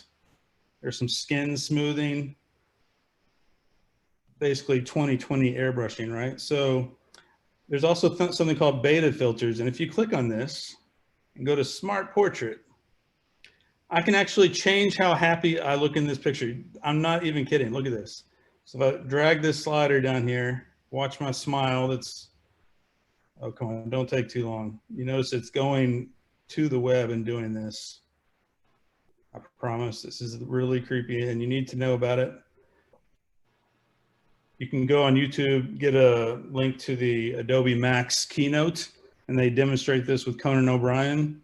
It would be a really good video to share with your kids, even elementary kids, just trying to explain to them everything they see on their computer is not necessarily real. Do you all see my face, how it changed? I'm going to take that as a yes. I need to open the chat up. Oh, yes, that's super creepy. Super creepy is right.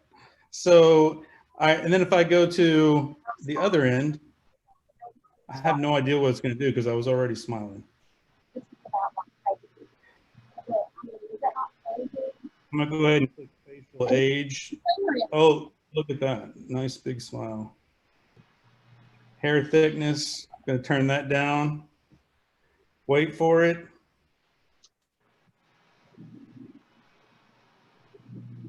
Processing. Oh my gosh. How creepy is that though, right? And this is in the regular CC version of Photoshop that everybody can update to today if you have Adobe CC.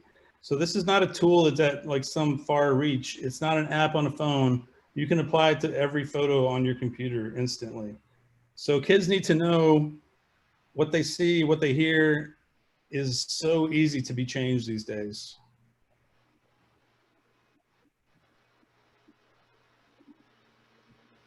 All right, I just wanted to share that with you. It's kind of a little tidbit that I saw this week that I thought people should know about.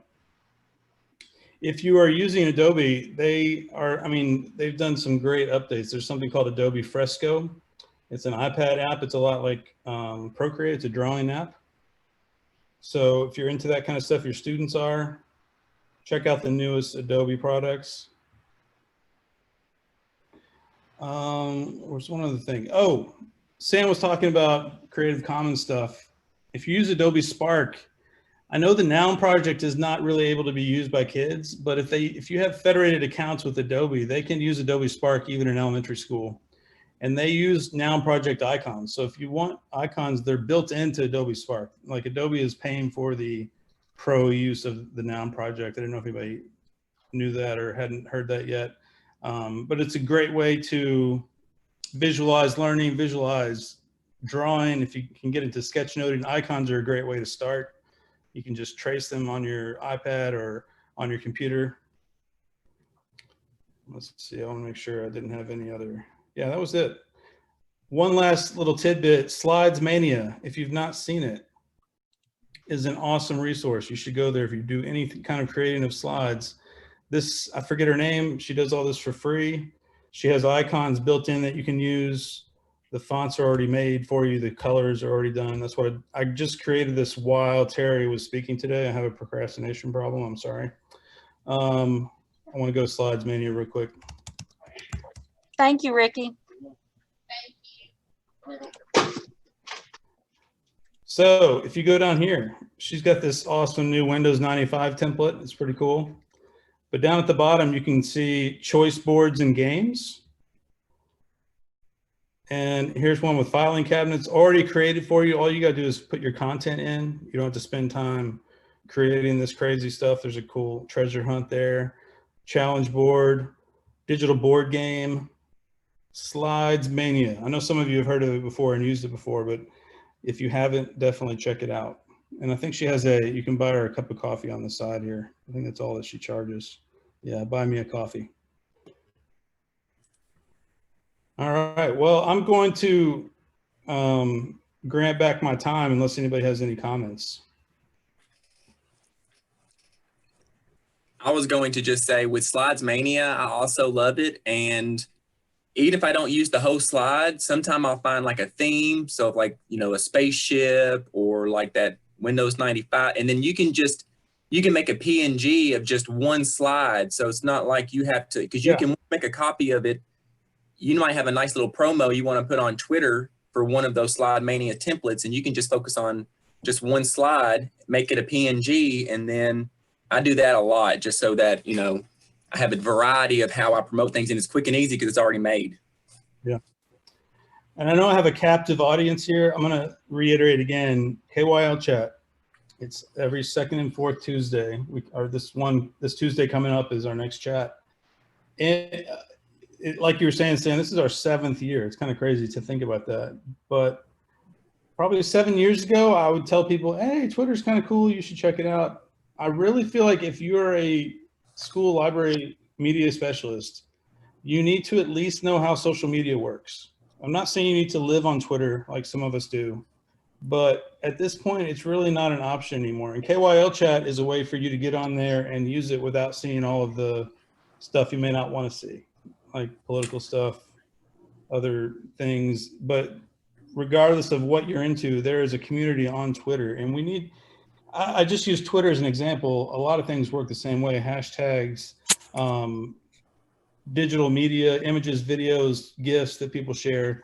You need to know what your students are interacting with on their platforms. And Twitter is kind of an, you know, it's not really Facebook. It's not really Snapchat. It's kind of somewhere in between. I just feel like it's super important. If you're not on there yet, you really need to be. It's really not an option. Those 30% of people who are not part of the digital conversation that I talked about earlier are probably not on Twitter. We need to get them on Twitter in a kind and nice way, hold their hands, do whatever we need to do. I know some people can't make the chat. I know it's at bedtime for some kids. My own kids, I've had to step away for a bit, but the Wakelet, we usually put those out the same night. The next morning, you can go to Wakelet and view what people shared, links and ideas. Just do your best to get on there. I'm not saying, again, you don't have to live on Twitter 24/7 because there's no way to see it all. But anytime you have a question, go on Twitter, type in TL chat, KYL chat, you're going to find some ideas and inspiration. Was that too harsh? A little harsh? It's great. The next KYL chat has 3 participants. I keep thinking it's going to die, go away, but it comes back every year, nice and strong. Now, thank you for doing that, because that's every 2 weeks. I know you have a quick turnaround, and oh, it's a time warp. I'm like, how did we 2 weeks go by already? It's like it's the KYL chat time warp. It's what I'm like during the summer you don't have it, but during the school year it feels like days go by in like a second. Thank you, James, so much for being here. Yeah. I'm so thankful that you're in the position and that it's you who's feeling it, and all the work and vision you have, and especially how you give voice to all of us, and you're very, keeping us in the loop and keeping us connected, and you make decisions based on input, and people realize it, and I appreciate it. So thank you so much for all that you do and for being here. Thank you. And it's not just me, it's Marty Park who made this happen. David Couch, his boss, he's an associate commissioner. I mean, he's in leadership meetings every day, and he makes sure that we're part of that people conversation. So I think it's really good that we're part of those. One thing I'd like to share based on James' presentation got me thinking is that next week, Greg is having a little panel discussion, a short 2-hour meeting about the 4 NTI principles. And there will be a panel of library media specialists, Renee Hale and Hannah Ogden, and myself are going to be talking about the people component of the NTI principles. You're going to have IT directors talking about how they give access to students. You're going to get to hear about building capacity in digital learning environments from Heather Worrell from Jefferson County. So there's a link there if you're interested in doing it, and you can sign in, happening next Thursday. We are going to see what's next on our agenda. Yes, next is the pandemic learning conditions. I think Hannah Ogden from McNeil Elementary is going to get us started. Terrific. Actually, Carrie's gonna go first. So Carrie Wilkerson from Davies County High School is going to get us started. Hey, Great. y'all. We had to change our format a little bit because I have to teach a class next. I think you froze on us, Carrie. Have all kinds of music playing in the background if I was presenting. Okay, let me pull up my presentation here and I will do my screen share as soon as I find everything. I was ready, I promise. And whoops, hit the wrong thing. Okay, is it sharing? Okay. This PowerPoint, our slides are in the, is on the agenda for today. And one of the reasons why Tara tapped me to do this is because we had in our district, our librarians were burning up our email, trying to figure out how we were going to open everything up this upcoming year with all the COVID restrictions. And so I just took it upon myself to send an email to our superintendent and was like, hey, in all the task force talks, have you all talked about anything about the media center? And he is like, no, we haven't. Will you start a task force of media specialists? So just by asking that one question, I kind of got appointed by my superintendent. So I took on the responsibility along with Elizabeth Muster, who is at Burns Middle School, and Gina Daly, who is at Highland Elementary School in our district. And we actually created a living document of that all of our librarians in our district is following. And that document is actually, well, linked right here. So if you want to look at it, it's one that is in Google Docs, so you can copy it and make it your own. Feel free to borrow whatever you need to do in your district. Today's presentation, I just pulled out some of the things that we're doing based on that document. And as you can see here in the photo, right now we are at Davis County. We have removed all of the chairs except for one from tables, and we've got them rearranged so that we're all facing the same direction, 6 feet apart. I'll just do a little, I don't know if you all can see me, but I've got a house full of kids today, and you can see they're all working, doing their social distancing thing. We also marked our floors and doors and designated entrance, and basically worked on the flow of traffic so that everybody could be socially distanced. We limit the number of students. That there is our computer lab, and normally we can accommodate 25 to 30 kids in our computer lab. It's now down to about 10 kids because you can see we've actually ditched the keyboards and mice for some of our computers and turned around the ones where they can't use them. I have some college students in here working now, and they like to work over on the Macs. Our district did prohibit browsing in the stacks. My high school and the other high school in our district, Apollo High School, has about 1,400 students who attend our school. I have about 1,800 students, and the contact tracing of allowing kids to browse the stacks was going to be a nightmare. So our elementary set up a little differently, but in the high schools and in the middle schools, we use a paperless book request. We do have the book concierge form. I've also created a video in which all of our students, teachers showed it to our students, and they know how to do the holds in Destiny as well. And Elizabeth from Burns created a reading survey for kids that didn't know exactly what they wanted to read. And it's done in Google Form as well. And so I get the responses, and once I get those responses, I actually will make recommendations. I've consulted Terry before on this, and I'll email those recommendations to kids as well. I don't have that linked in here, but if you do want a copy of that, just let me know and I'll link it so that you can see the reading survey. But it is totally not created by me. It was created by Elizabeth from Burns. But the kids have been utilizing the book concierge form, the holds in Destiny, and this reading survey. And we then, when they're here on their hybrid day, we deliver it to them in their classroom where they can pick it up in the curbside lunch lines that we have as well. We do utilize gloves and masks when we're circulating and collecting materials. I'm sure most of you all are doing that as well. We have a 72-hour quarantine procedure. I know that is not as long as what we found from the Realm study, but that is what our board approved because our guidelines have been approved by the board. As new research comes out, I discuss it with our district nurse and our superintendent and our person in charge of instruction for the district.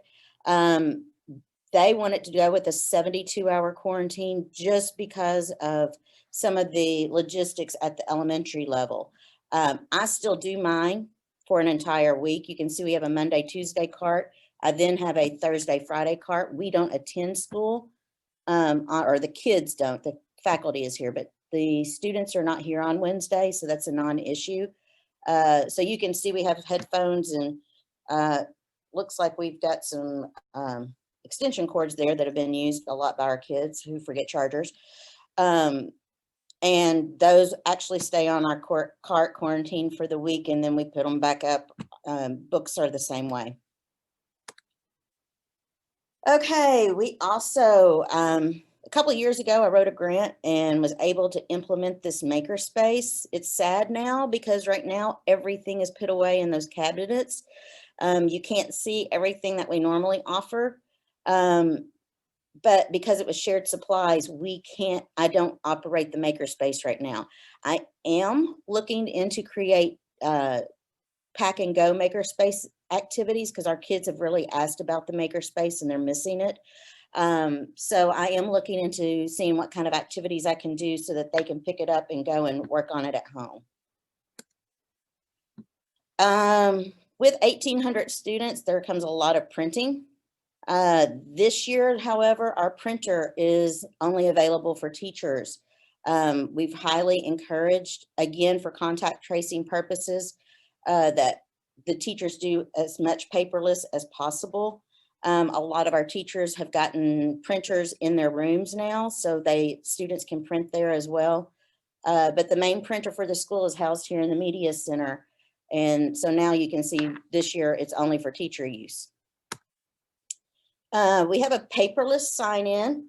I use LibraryTrack, and LibraryTrack has the capability of creating QR codes. So now they just scan the QR code with their phone. It takes them automatically to the site. And they like it so much, and I like it so much. I think this is going to be something that we do post-COVID, is keep it paperless instead of using the keyboard and everything. I do, like I said, created instructional videos. This is a link. This is one of the videos to how to search Destiny Discover, and how to place holds in the catalog. I'm not going to show you that video, but you can watch it if you want later on. And then this came from the Reopening Wisconsin Schools, but our committee really liked how they worded it and couldn't think of another way to paraphrase, so we just quoted it. The big thing that my job is now is promoting the use of online resources, our ebooks and audio books. This is one of the videos I created.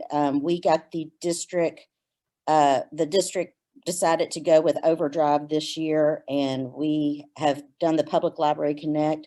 We also, I decided for my school that I was also going to do the Kentucky Shared Collection So in my virtual library, I have all these videos connected, and kids and staff have been coming up to me and saying how much they love the Mac and Via and all of this. So it's starting to get used, and they like the videos. It's a good way for them to be able to learn how to use everything. I know I went kind of quickly. I wanted to make sure everybody else had enough time. But if you need to get in touch with me, there's my email.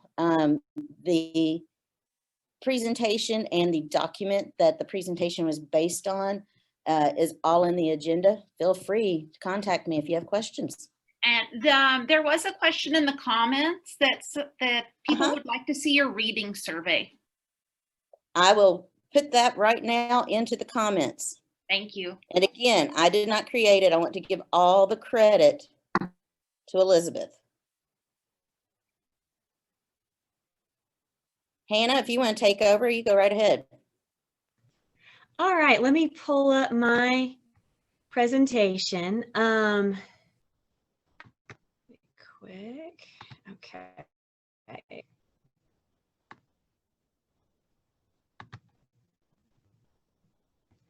Okay, sorry. I thought I had it set up. Okay, can you guys see that?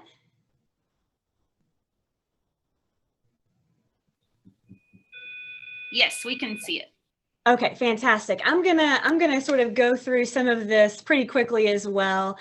And but I will paste the link to, well, the link to this presentation is in the agenda, and I will try and paste it again in the chat, so that anything that I sort of gloss over for time's sake, you can sort of go back and take a look later.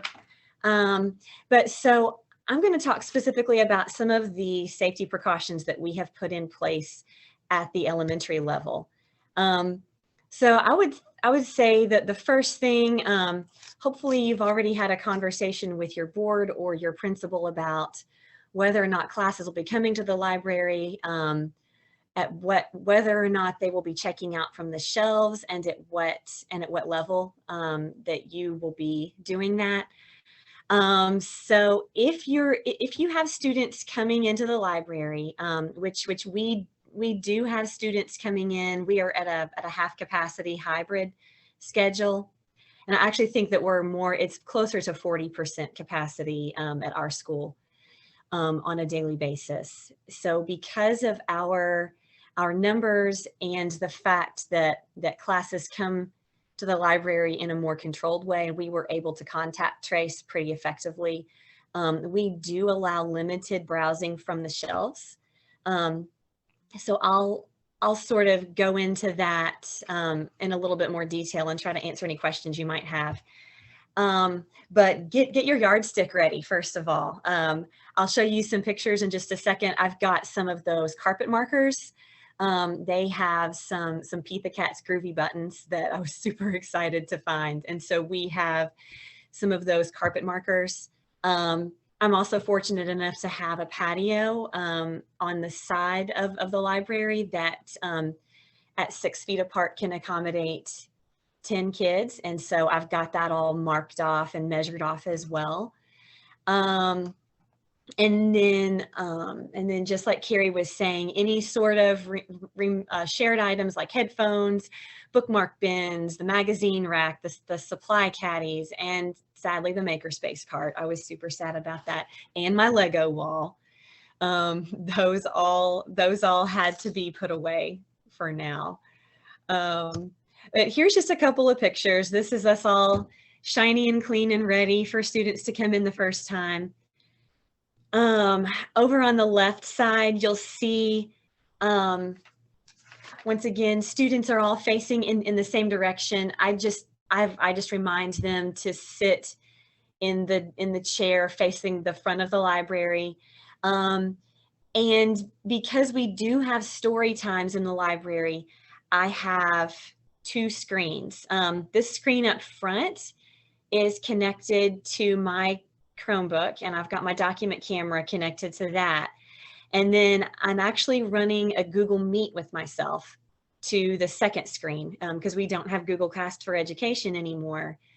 But the Google Meet, there is about a 1 second lag, but it's no worse than it was with Google Cast. So that's been really, really nice. So we are spread out over a large space. And because of that Google Meet, students can see one screen or the other.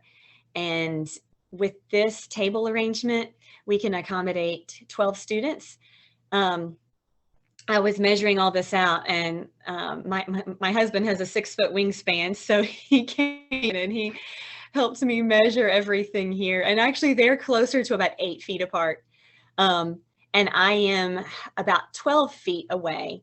So I use a microphone, and then there is a speaker. There is a wireless speaker over on the side underneath the second panel. And that allows everyone to see and to hear effectively. We still all wear our masks, even when we're spaced far apart. Unless we are outside 6 feet apart taking a snack break, everyone still wears their masks. And then over here, the picture on the right, we still have the computers in place, but nobody is using those right now. We have Pete the Cat's Groovy buttons right here for a line to line up at the door. And then over here, next to the Lego wall, those were all the little base plates that I couldn't pry off. I need to bring my little lever from home that I keep on forgetting. This green button here starts the line for checkouts. And so here's a picture of it in action. They are all, the tables are numbered, and those correspond with our contact tracing seating charts. Per district policy, I upload a seating chart for every class that comes in every day. So I've just started snapping a picture of that on my phone and just uploading it really quickly to the folder in Google Drive. And so this is a guest reader. Of course, we can only use guest readers of people who would be in the buildings anyway. So this is our awesome digital learning coach, and she came in and did Nobody Hugs a Cactus with our students. And so as you can see, they can all see and hear the story, even spaced out as far as we are. And this is our outdoor space.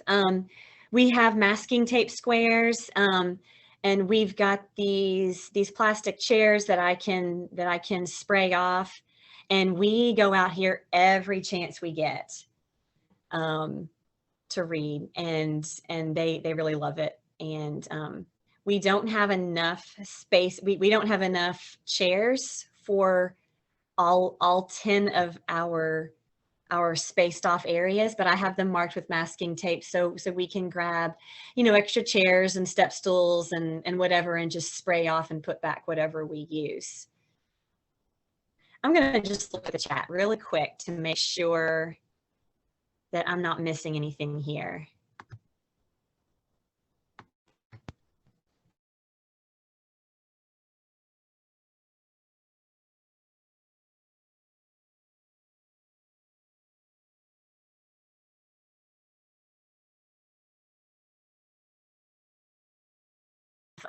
Use up all of our storage space, so I left those chairs where they are. Let me see. Let me go back. Can you all still see my screen here? Yes. Okay. And as far as library checkout, we are still running curbside, and that link will take you to our curbside page that sort of explains how it works. I do curbside for students who are currently all virtual. At the beginning of the year, I also visited every intermediate classroom and showed the students how to reserve books online. We do Follett Destiny. We got their Destiny Discover usernames and passwords out to them. And so they can reserve books online for me to deliver to their classrooms. And then also, like I said, because we're elementary and we have such small groups, we're able to let students browse the shelves in a limited capacity. Let me see. So students use hand sanitizer before and after they browse the shelves. We limit to very small groups. No more than 4 to 6 at a time is ideal, because while I have a class or half a class at the shelf, I'm just sort of monitoring to make sure that they keep that social distancing. And they know to line up at on the Groovy buttons for me to check out their books, and then they know to either go back to their tables and read from their spots again, or to line up at the door on the buttons again if it's almost time to go. We usually have a self-checkout station, and we don't have that this year. I just turn the scanner around backwards, and as I pull students' names up, they can scan their own books. Our kindergarten and first graders, they check out from a bin at their table. And if they have a specific preference for a book, I try to accommodate that and pull that for them. So I try to give them as much choice as I can. Our primary students also have the option of reserving books online. I sent out a video tutorial to all the parents on how to do that from home. And I also have a quarantine cart. Mine doesn't look quite as nice. I just have a dry erase marker, and I just changed the date on that. I quarantine mine for a week. It just helps me to remember. Here's over on the right, here's our students waiting in line to check out their books. And you can see bins on the tables that we use for our youngest students. And then this is just my hold shelf where I usually just deliver those or put those in the teacher's mailbox. This is the slide that I post during every checkout time, just as a reminder, because we have been in session in person for 8 weeks now. And so really, when you think about it, my students haven't had as much time as they usually do to sort of get in the groove. So we just have these reminders posted each time. And because we check out in small groups, sometimes I will play a book on books for the students who are waiting. Of course, they can talk from, as long as they're at their spots. We have a lot of kids who have started playing rock, paper, scissors from their seats, which is really fun. And then online resources. I'm going to sort of jump through the rest of this really quickly. These are my online resources that students can reach anytime. And just one more thing I want to say before I get off is when teaching students these new safety protocols and procedures, try to focus on all the things that they can do rather than what they can't. Our children are so much more resilient than we give them credit for. And I was told this is really going to be a meat and potatoes year. Let's focus on what really matters. I've had wonderful discussions just reading a book and talking about it. And I'm gonna cut this short. I'm sorry, I went a little bit over. And then I'm going to turn it over. Thank you. Awesome. Thank you, Hannah.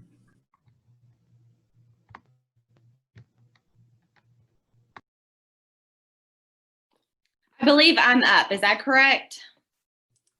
That's right. Welcome. Thank you for being here. Awesome. Okay, so I am all Google Meet, so I'm trying to learn Zoom. I'm going to share my screen. Y'all tell me if I'm doing this correctly, okay? Oh, hang on. I have to go into my system preferences. I'm sorry. Like I said, I'm used to doing Google Meets. We're good. We do a lot of Google Meets.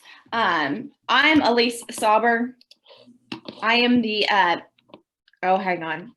It's making me quit. Hang on. Let me jump off and jump back on. I apologize. Hang on.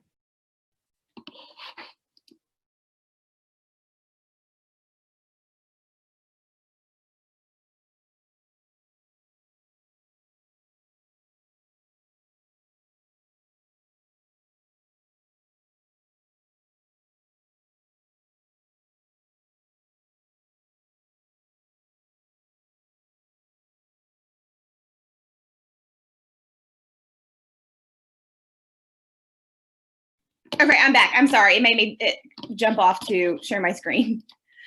Okay, so I'm Elise Sauber. I am the librarian at Moss Middle School in Bowling Green, Kentucky. Let me get my slide open.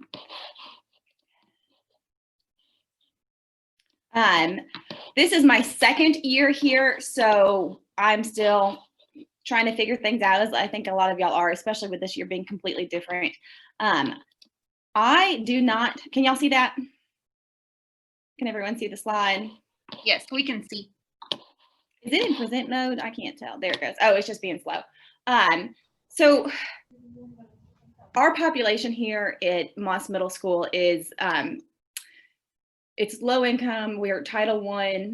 We have, our kids enter usually behind grade level already. And then the pandemic on top of that has really hindered a lot of things as far as their education. So I can't really assign anything from the library, so I don't have any classes. You know, they're right now, most of our teachers are really focused on getting core content materials to them because our kids are so far behind. They're not doing a whole lot of work at home on, because we're a hybrid schedule. So we're on 2 days a week and everyone's off on, all students are off on Fridays. So hang on. So here's this little introduction about me. This picture was taken last year before the pandemic. That's why no one's wearing masks, but I have no good pictures of us this year, so I apologize. I don't have an aide, so this is really, it's all me. I also got roped into being a virtual academy teacher, so I spend a lot of time dealing with my virtual academy kids. We have 190 right now that are all virtual. So one of the things as far as safety, a lot of y'all have already talked about this and a lot of y'all are already doing this. We don't have classes at all in the library. Right now, our SPED teachers are using it as a study hall. So we have students in here sometimes. Our guidance counselor will send students in here when they're having a rough day mentally, or if they need to catch up. We've had 1 or 2 that have been in here because of behavior issues. We have no communal computer labs. We have taken all of the computers. We had about 25 computers in the library last year. We've had to remove all of those. And we are actually a one-to-one school. So all of our students have Chromebooks that have been assigned to them. That has been a huge task. They take them home every night. Me trying to keep track of who has what and who's broken what and fixing them. I spent all summer updating them because, as y'all know, if you don't turn your Chromebooks on, they won't update. So that took a really long time. We actually ended up handing out right around 500 Chromebooks and an additional 22 instructional aids because they're using them more than they did before. You know, in previous years, our instructional aids have not needed Chromebooks or computers, but now we've handed those out to them also. Also, let's see, our class, oh, I already said our classes aren't in here. So like I said, it's probably all the same things that y'all are doing. We're doing a lot of the online checkout, stuff like that. This is one thing that I will say. Every room that I walk into, I ask, do you have a library book in your backpack? And almost every time I get someone that's like, oh, I forgot to turn this in. I'm like, we're 3 months into school. Thank you for giving me that back. So I highly recommend always asking if y'all have any library books. That's something that I have focused on. So like I said, we're doing an online Google form. We're promoting Mac and Via. If you're not doing that, I highly suggest it. Like Renee was saying, it is something that we use through our Google account. So the kids are already on their Chromebooks. They're not coming into the library much to check out books. So they're allowed to, you know, get on there and do it during class when they have downtime or whatever. And they're already on their Chromebook. So it's real easy. Books displays. Since I am only in my second year here at Moss Middle, we have actually transitioned through several librarians in the past several years. So everyone has tried to leave their mark, which means that the library is a bit of a catch-all. So I've removed everything from the library shelves, all of the decorations, all of the posters, all of the stuff. And now I have book displays where one of my library aides has just taken the summaries of the books and printed them off and it's displayed it next to the book because we cannot have students in here checking out or, you know, browsing through the stacks. That's just something we weren't allowed to do. We've also partnered with the public library. I highly recommend that. There's a lot of things that they can do that we can't do. Sorry, I'm trying to brush through this so that everyone can get out for lunch. Here's one of my students. This is what I'm talking about as far as the book displays. So I've removed, like, there used to be all kinds of posters and different things on top of the shelves, and I just removed all of it. Let's see, so collaboration. So this year, since we don't have students in the library checking out books, I can't really promote a whole lot of reading because we're trying to get them to do their core content material. Things that I've really focused on, collecting overdue books from elementary, because we're 7th and 8th grade. So I don't know if I have any of my feeder schools on here, but y'all can attest, I've been hounding these kids to get their library books from last year. So I've received a bunch of those. We utilize lunchtime to play audiobooks and also the news show. And right now we only had one student sign up for the baseball team. So our vice principal actually is showing highlights of the Dodgers games because she's a Dodgers fan. And we had 8 sign up yesterday. So because the students are just staring at the wall because they all have to face the same direction. So there's not a lot of socialization going on during lunchtime. So we're utilizing that time. We have a TV that we rolled in there. A mock election. So one of the things I'm trying to do is talk to and collaborate with teachers that I normally don't get to talk to a whole lot. And our social studies teachers, we have come up with a plan. We're doing a mock election. I will try to take pictures. That's one thing I am going to work on this year is I don't do a very good job of taking pictures, but we're going to use the library as the voting poll. And we have in our ISS room, we have these big, I don't know, desks that are divided. So we're going to use those as our voting stations. And we're going to use grade cam bubble sheets to actually vote. So no one's touching the papers other than feeding them through the thing. So that's going to be a lot of fun. And we're going to have all of the posters sharing information about the different candidates and the different topics, you know, like immigration and taxes and all of that stuff. All of those are going to be along the, we have a big poster maker. So we're printing that out and they're going to be on the wall of the windows into the hallway outside of the library windows. It's going to be really awesome. We're really excited about the mock election. And we're doing that the Monday before election day. And then everyone who's at home on those days are going to have a mail-in ballot, which is just going to be a Google form. And we've split up our we have 4 teams and the virtual kids and the teachers. And so we've split up all of the different people who are going to vote, and those are going to be states. So they're going to have different electoral votes, and it's going to be a lot of fun. And so I'm working hard with them. So stay tuned for, if y'all want more information about that, let me know. We're also doing a virtual book club, which is a really big deal. The whole school is on board. We're all reading the same book. We have a lot of teachers who are participating in that and a lot of teachers who are giving extra credit for that. So that's been a really good thing. It's an easy, short book. We're reading The Westingame. I have copies of it over there. I also found a PDF copy online, so we're using that. I've subbed in classrooms. I've gone in and been reading to them. I do a lot of that with a special ed, like we have an EBD unit here. So I go in and I read to them. And obviously all things technology. I do a lot of technology. We got all new printing systems, and y'all, right before school started, and that threw everyone off, the new printer. So I've been dealing with that a lot. My Warren County people will understand that. Additional duties, I've cleaned out all the things. Like I said, we've had several different librarians through the past couple of years. So no one's really thrown anything away. We have an awesome, I say, are there comments? I'm sorry, I'm not looking at those. Let me try to get through. Do what? You're fine. Okay, sorry, I'm trying to get through this real fast, but we have a storage unit, a storage room, but there is a sink in there, and I would love to turn it into like a teacher's lounge, but right now it's the catch-all. I have found all kinds of crazy things back there. I found manuals to fax machines that haven't been used in 15 years.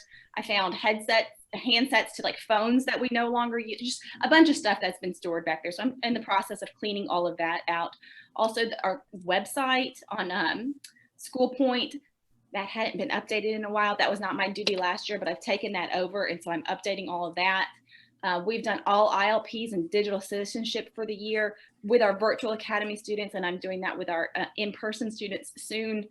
And obviously eScrap. Our superintendent told everyone that we were one-to-one, and we are not in fact one-to-one. It's because Moss Middle School had a bunch of old technology that just had not been eScrapped.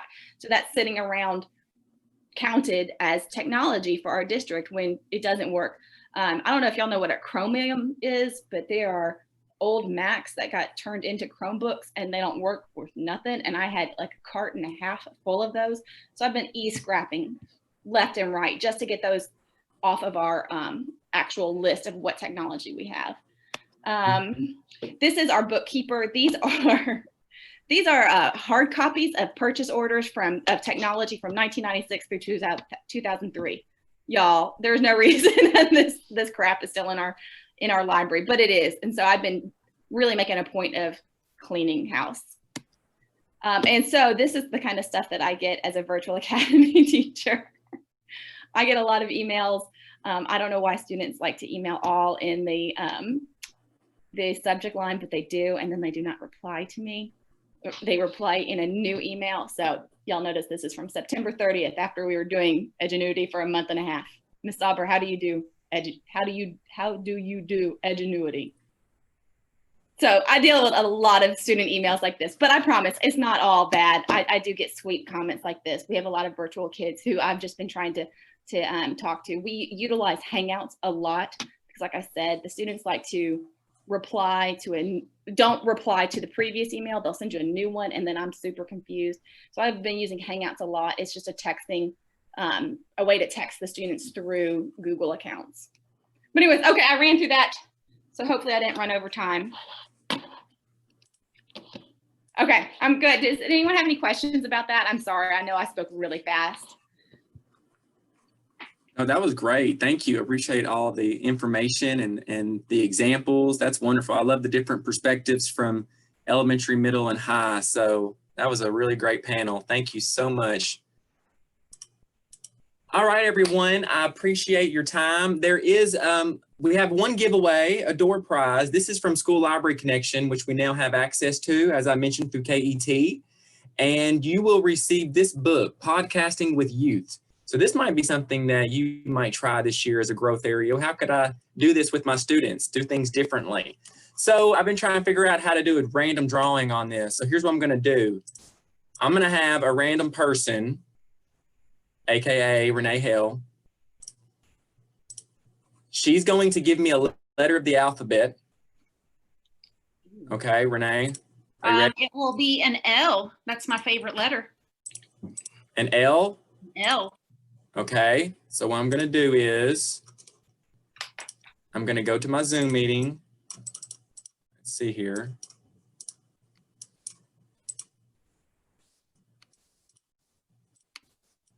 Well, here it is. Okay. All right, I'm going to, this was much harder than I thought. Once I stopped sharing screens, now I cannot find this. Okay. All right, would you say L? L, yes. Is there a Laura? I typed in L under participants and there's a Laura with no last name. Is that person here? Oh, they said me. There's a Laura. Okay. Laura, if you would, send me a private message with your email and I will get in touch with you about information and they'll ship this book to you. So congratulations. You can email me or send me a message and I'll get that. Thank you, Laura. Thank you, everyone, for being here. It's glad to see Tara's back. Better late than never, huh? Tara did a lot of the work to prepare for this, organizing sessions, providing the agenda. So thank you to you. It's 11:30. Don't forget that we have 2 more sessions and we really want your feedback on how you'd like things to look in the future. What kind of sessions you want, things you want to dive deeper in, breakouts, things that we can do to support you and continue this important work. But I greatly appreciate you and be sure you sign in to get credit and we'll talk to you soon.